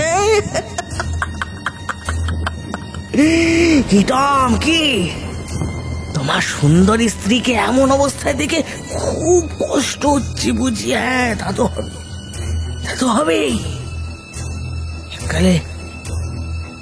এককালে মিসেস হেলেনও তো আমাকে বেটে আর কুৎসিত বলে অবজ্ঞা করতো, বড্ড অপমান করতো, বড্ড। আমি কিন্তু সেসব কথা আজও ভুলিনি, বুঝলে টম? তাই আজকে হাতের মুঠোতে পেয়ে ওকে আমার প্রিয় দাদা আর স্ত্রী সিনথিয়ার সাথে একই ঘরে রাখার জন্য নিয়ে এসেছি। তাছাড়া ওই নেমো খারাপ ব্যাকাডো আর মিলির নিথর দেহটাও এক্ষুনি এখানে এসে যাবে। তুমি শুধু সবটা নিজের চোখে দেখো, বুঝলে? ভালো করে দেখো, দেখলে তো বুঝতে পারবে আর প্রহর করবে। কিন্তু কিছুটি করতে পারবে না।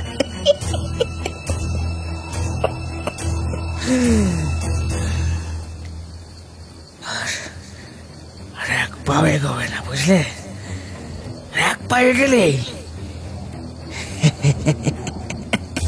You calm down. Oh no, calm down my dear friend, calm down. তুমি ভেবো না, প্লিজ, তুমি ভেবো না। তোমার জন্য আমি বিশেষ ব্যবস্থা করে রেখেছি, আলাদা করে। টম, তুমি আমার ছোটবেলাকার বন্ধু। কি বলছো তুমি? আর আমাকে যাতে কেউ আঘাত না করে, তার জন্য তুমি আমাকে সবসময় আগলে রাখতে। আমি দেখেছি তুমি চাইতে যেন আমি সবসময় খুশি থাকি, কি তাই তো। আর আজ আমার খুব খুশির দিন, জানো তো। তাই আমি ঠিক করেছি আমি তোমার সঙ্গে আমার এই আনন্দময় দিনটা সেলিব্রেট করব। সেলিব্রেশন। তারপর না হয় তোমাকে খুব যত্নের সঙ্গে ওই আমার প্রিয় দাদার মতনই তোমাকে ওই মাকড়সার জালে বন্দি করে দেবো, যাতে তুমি আর আমার কাজ ছাড়া না হও, কি তাই তো?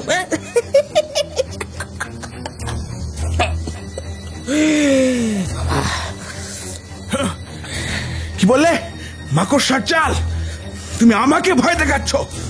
তার আগে একবার ভালো করে নিজের ঘরের ভিতরটা দেখে নাও ম্যালকম, ভালো করে। টর্চের আলোতে ম্যালকমের চোখ এমনভাবে ধাঁধিয়ে গিয়েছিল যে ঘরের ভিতরের অবস্থা এতক্ষণ লক্ষ্যই করেনি। টমের কথা শুনে সে ঘরের ভিতরে গিয়ে সে দেখে। সবটা বুঝতে পেরে তার মুখটা আরো হিংস্র হয়ে ওঠে। কাঁধ থেকে অচেতন হেলেনের শরীরটা মাটিতে ধপ করে ফেলে দেয় সে। হাতের বাতিটা নিয়ে পাগলের মতন ঘরের কোনায় কোনায় ছুটে বেড়াতে থাকে আর আক্রোশে ফুঁসতে ফুঁসতে চিৎকার করতে থাকে। দেখছি আমি, জালটা কোথায় কোথায় কোথায় গেল? কে কে ছিঁড়ে ফেলেছে এটা? কার এত বড় সাহস? ছাড়বো না, ছাড়বো না, তোমাকে আমি ছাড়বো না টম। সবাইকে শেষ করে দেবো, সবাইকে মেরে ফেলবো। টেমন টেমন টেমন কাম হিয়ার, টেমন কাম হিয়ার, টেমন টেমন। নিজের তৈরি বিষাক্ত জালের এমন পরিণতি দেখে ম্যালকমের মাথায় যেন খুন চেপে গিয়েছে। সে চিৎকার করে যেন কার নাম ধরে ডাকতে থাকে। মনে হয় সেই ম্যাস্টিফ কুকুরটাকেই যেন ডাকছে সে। টম মনে মনে ভাবলো, আর দেরি করা যাবে না, যা করার এই মুহূর্তেই করতে হবে, এক্ষুনি করতে হবে। টম তড়ি ঘড়ি সেই লোহার চিমটেগুলোর মধ্যে থেকে একটাকে তুলে নেয়। তারপর ম্যালকমের কপাল লক্ষ্য করে সজোরে সেটাকে ছুঁড়ে মারে। হালকা আলো আধারিতেও সে লক্ষ্যভ্রষ্ট হয় না। চিমটেটা ম্যালকমের কপালে গিয়ে খুব জোরে একটা আঘাত করে। আচমকা আঘাতটা ঠিক সহ্য করতে পারে না ম্যালকম। নিজের কপালটা জোরে চেপে ধরে সে। তার সমস্ত দেহটা তখন কাঁপতে শুরু করে দিয়েছে। মাতালের মতো টলতে থাকে সে, তবুও থেমে যায় না। তীব্র আক্রোশে গোঙাতে গোঙাতে টমের দিকে এগিয়ে এসে ওকে হাত বাড়িয়ে ধরতে আসে সে।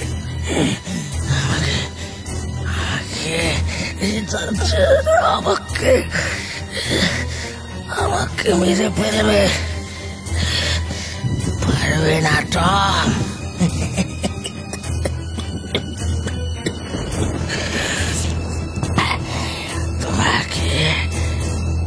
তোমাকে আমি আর কিছু বলতে পারে না। কাটা গাছের মতন সশব্দে ঘরের মেঝেতে আছড়ে পড়ে ম্যালকম। টম সঙ্গে সঙ্গে ঘরের দরজার দিকে টর্চের আলো ফেলে। সেদিক দিয়ে আর কোনো বিপদ আসছে কিনা তা বোঝার চেষ্টা করে সে, কিন্তু না, সেরকম কিছু তার চোখে পড়ে না। এবার তরোয়ালটা কুড়িয়ে নিয়ে সামনের দিকে এগোতে যায় জন।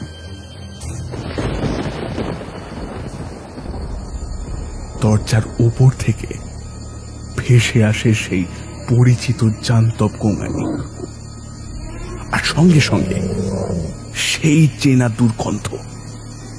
ওখানেই থমকে যায় টম। মনে হচ্ছে যেন বাইরে থেকে কোনো প্রাণী দ্রুতভাবে এই ঘরের দিকে এগিয়ে আসছে। হয়তো এটাই ম্যালকমের সেই হিংস্র পোষ্যটাই। টম চট করে পিছনে সরে গিয়ে দরজার কোণে আড়াল হয়ে লক্ষ্য করতে লাগলো। এরপর যে দৃশ্য চোখের সামনে ফুটে উঠল তা দেখে টমের চোখ জোড়া আতঙ্কে বিস্ফারিত হয়ে গেল। একটা বিরাট কালো মাকড়সা ঘরের দরজায় এসে দাঁড়িয়েছে। দৈর্ঘ্যে প্রস্থে কমপক্ষে একটা বিলেতি ডেন কুকুরের মতো। তার 8টা জলজলে চোখ যেন শয়তানের দৃষ্টি ভর করেছে। বিরাট লোমশ কালো পেটটা স্পষ্ট ফুলে উঠেছে। মুখ থেকে প্রায় 1 ইঞ্চি লম্বা দুটো গজ দাঁত বেরিয়ে আছে। ভয়ে বিহ্বলিত হয়ে টম চেষ্টা করলো চেঁচাতে, কিন্তু আওয়াজ করলে তাকে বাঁচানোর মতন তখন আর কেউ নেই। আস্তে আস্তে দানবাকৃতি মাকড়সাটা মেঝেতে পড়ে থাকা জ্ঞানহীন হেলেনের দিকে এগিয়ে গেল। মুখের বড় দুটো দাঁত দিয়ে অচৈতন্য হেলেনের দেহে বসাবার জন্য সামনের দুটো পা তুলে প্রস্তুত হলো। আর অপেক্ষা করা যায় না। মুহূর্তের মধ্যে টম হাতে তরোয়ালটা সজোরে ছুঁড়ে দিল সেই দৈত্যাকৃতি মাকড়সাটাকে তাক করে। ধারালো অস্ত্রটা মাকড়সার গায়ে গিয়ে লাগলো বটে, কিন্তু তাতে সে কতটা আহত হয়েছে বোঝা গেল না। ততক্ষণে সে তার জান্তব বিষাক্ত দৃষ্টি নিয়ে ঘুরে তাকিয়েছে টমের দিকে। তার নিঃশ্বাস প্রশ্বাস দিয়ে যেন গরল ঝরে পড়ছে। গোঙাতে গোঙাতে সে হেলেনের থেকে মুখ ফিরিয়ে টমের দিকে তেড়ে গেল। আর ঠিক তখনই টমের মনে হলো কে যেন তার পাশে এসে দাঁড়িয়েছে। আর সেখানে একটা তীক্ষ্ণ আলোর ছটা সোজা গিয়ে পড়ল মাকড়সাটার চোখ বরাবর। সিনথিয়া! মোক্ষম সময়ে টর্চটা হাতে নিয়ে ওর চোখে ফেলেছে সে, আর মুহূর্তের জন্য এই তীব্র আলোতে দিকভ্রান্ত হয়ে যায় মাকড়সাটা। দুবার শিকার হাতছাড়া হবার পর প্রবল আক্রোশে তার চাপা হিসহিসে গর্জনের শব্দ যেন আরো বেড়ে যায়।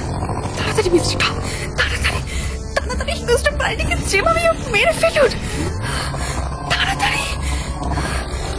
এই সময় অর্ধমৃত মার্ভিন ওরন তার জীর্ণশীর্ণ দেহটাকে কোনো রকমে টেনে হিচড়ে অচেতন ম্যালকমের নিস্তেজ দেহটার কাছে আনে। ওদিকে হিংস্র কালো মাকড়সাটা সমানে হিস হিস শব্দ করে বারবার ঘরটাকে দাপিয়ে বেড়াচ্ছে। একটা সুযোগ খুঁজছে সে টমকে কাছে পাবার। টম এক ফাঁকে কোনো রকমে তরোয়ালটা হাতে নিয়ে নিয়েছে, আর সেটাই জানোয়ারটার সামনে উঁচিয়ে ধরে আছে। যতক্ষণ শ্বাস ততক্ষণ আশ। বহু সময় ধরে বন্ধ থাকা এই নরকের মতন ঘরটা যেন আজ একটা যুদ্ধক্ষেত্রে পরিণত হয়েছে, আর দুই অসম প্রতিদ্বন্দ্বী যেন একে অপরকে বিনাশের জন্য বদ্ধপরিকর হয়ে আছে। অনেকক্ষণ তর্কে তর্কে থাকার পর টম তরোয়ালের ডগাটা দিয়ে মাকড়সাটার তলপেটটা কিছুটা বিঁধে ফেলল। জান্তব একটা শক্তে কুঁকিয়ে উঠল সে বিশলাকৃতি মাকড়সাটা। তবুও দমে গেল না। যেন তেন প্রকারেণ ছিটকে সরে এসে সে তরতরিয়ে ঘরের দেওয়াল বেয়ে উঠে গিয়ে ওপর থেকে নিজের তীক্ষ্ণ দুটো দাঁত উঁচিয়ে তীব্র বেগে টমের দিকে ছুটে আসে। কিন্তু টম প্রস্তুত থাকায় সে চট করে পিছিয়ে এসে নিজেকে তখনকার মতো বাঁচিয়ে নিল।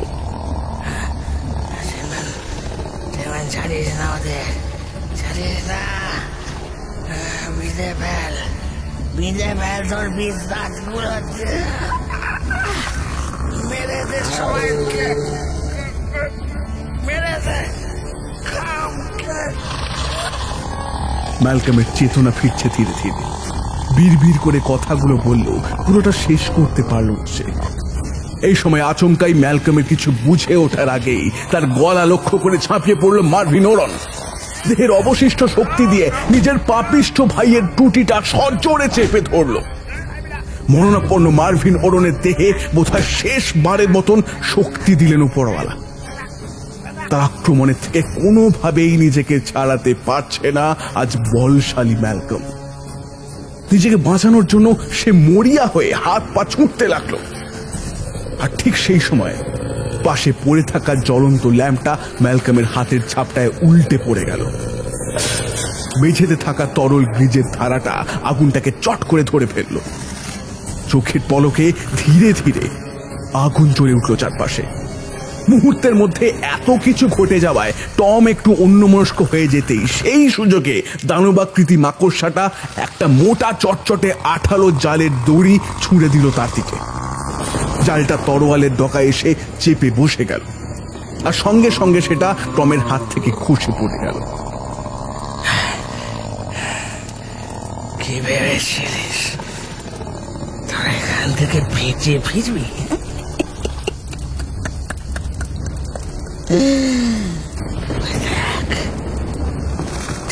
নেমে এসেছে নিচে, তার খুব কাছেই।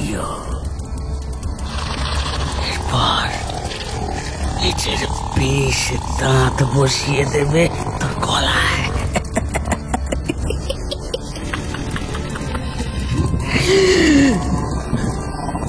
হতভম্ব টম ঘাড় ঘুরিয়ে দেখে কথাটা বলে উঠল ম্যালকম।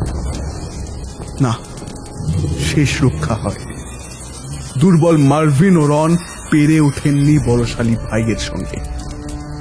উল্টে তাকে মাটিতে আছাড় ফেলে তার বুকের উপর চেপে বসেছে সেই পিশাচ ম্যালকম।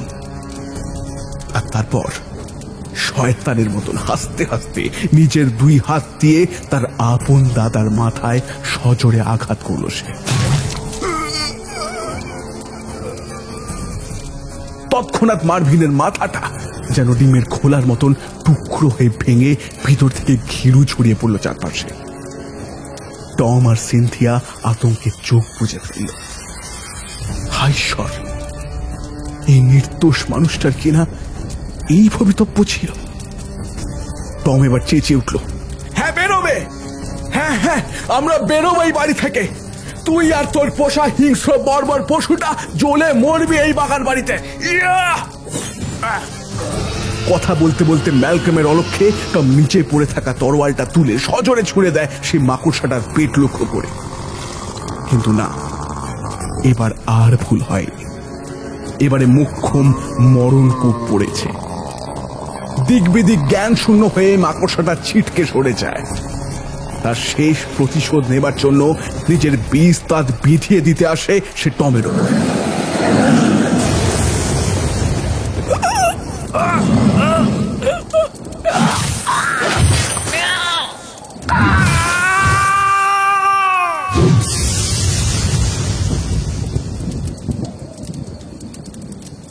মাকড়সাটার বিষ দাঁত বিঁধে গেল ম্যালকমের বুকে। টম আর সিনথিয়া দেখল পিছনে টলমল পায়ে উঠে দাঁড়িয়েছে হেলেন। তার মানে মোক্ষম সময়ে ওর চেতনা ফিরতেই ও পিছন থেকে ম্যালকমকে ধাক্কা মারে, আর টাল সামলাতে না পেরে ম্যালকম হুমড়ি খেয়ে গিয়ে পড়ে সেই ডেমনের উত্থিত বিষ দাঁত চোরার ওপর। অতর্কিতে নিজের পোষ্যের মারণ কামড়টা বিঁধে যায় ওর বুকে। চিৎকার করে ওঠে হেলেন। এক ঝটকায় সে টম আর সিনথিয়াকে দুহাত ধরে টেনে নিয়ে দরজা থেকে বের করে আনে। ততক্ষণে বিশাল আকার কাঠের দরজাতেও আগুন ধরে গিয়েছে, দাউ দাউ করে জ্বলছে সেটা। ওদের পালাতে দেখে ডিমানও নিজের দাঁত জোড়া মালিকের দেহ থেকে ছাড়িয়ে আবার এগিয়ে দিতে থাকে তাদের দিকে। কিন্তু ঠিক তখনই ওর শরীরের ওপর হুড়মুড়িয়ে ভেঙে পড়ে দরজাটা।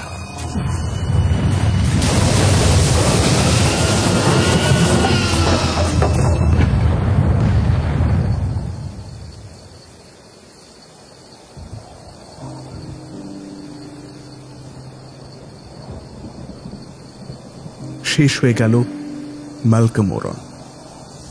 ম্যালকমকে শেষ করল তারই সকল কুকর্মের সঙ্গী। একই সাথে বিনাশ হল এক নৃশংস আবিষ্কারেরও। পরিসমাপ্তি ঘটল এক অভিশপ্ত অধ্যায়ের। টম তড়িঘড়ি করে হেলেন আর সিনথিয়াকে নিয়ে বেরিয়ে এলো সেই বিভীষিকাময় পাতালপুরী থেকে। নতুন শুরুর লক্ষ্যে সামনের দিকে নির্ভয়ে হেঁটে চলল তারা তিনজন, বিধ্বংসী আগুনে ধীরে ধীরে গ্রাস করে নেওয়া সেই বাগান বাড়িটাকে পিছনে ফেলে।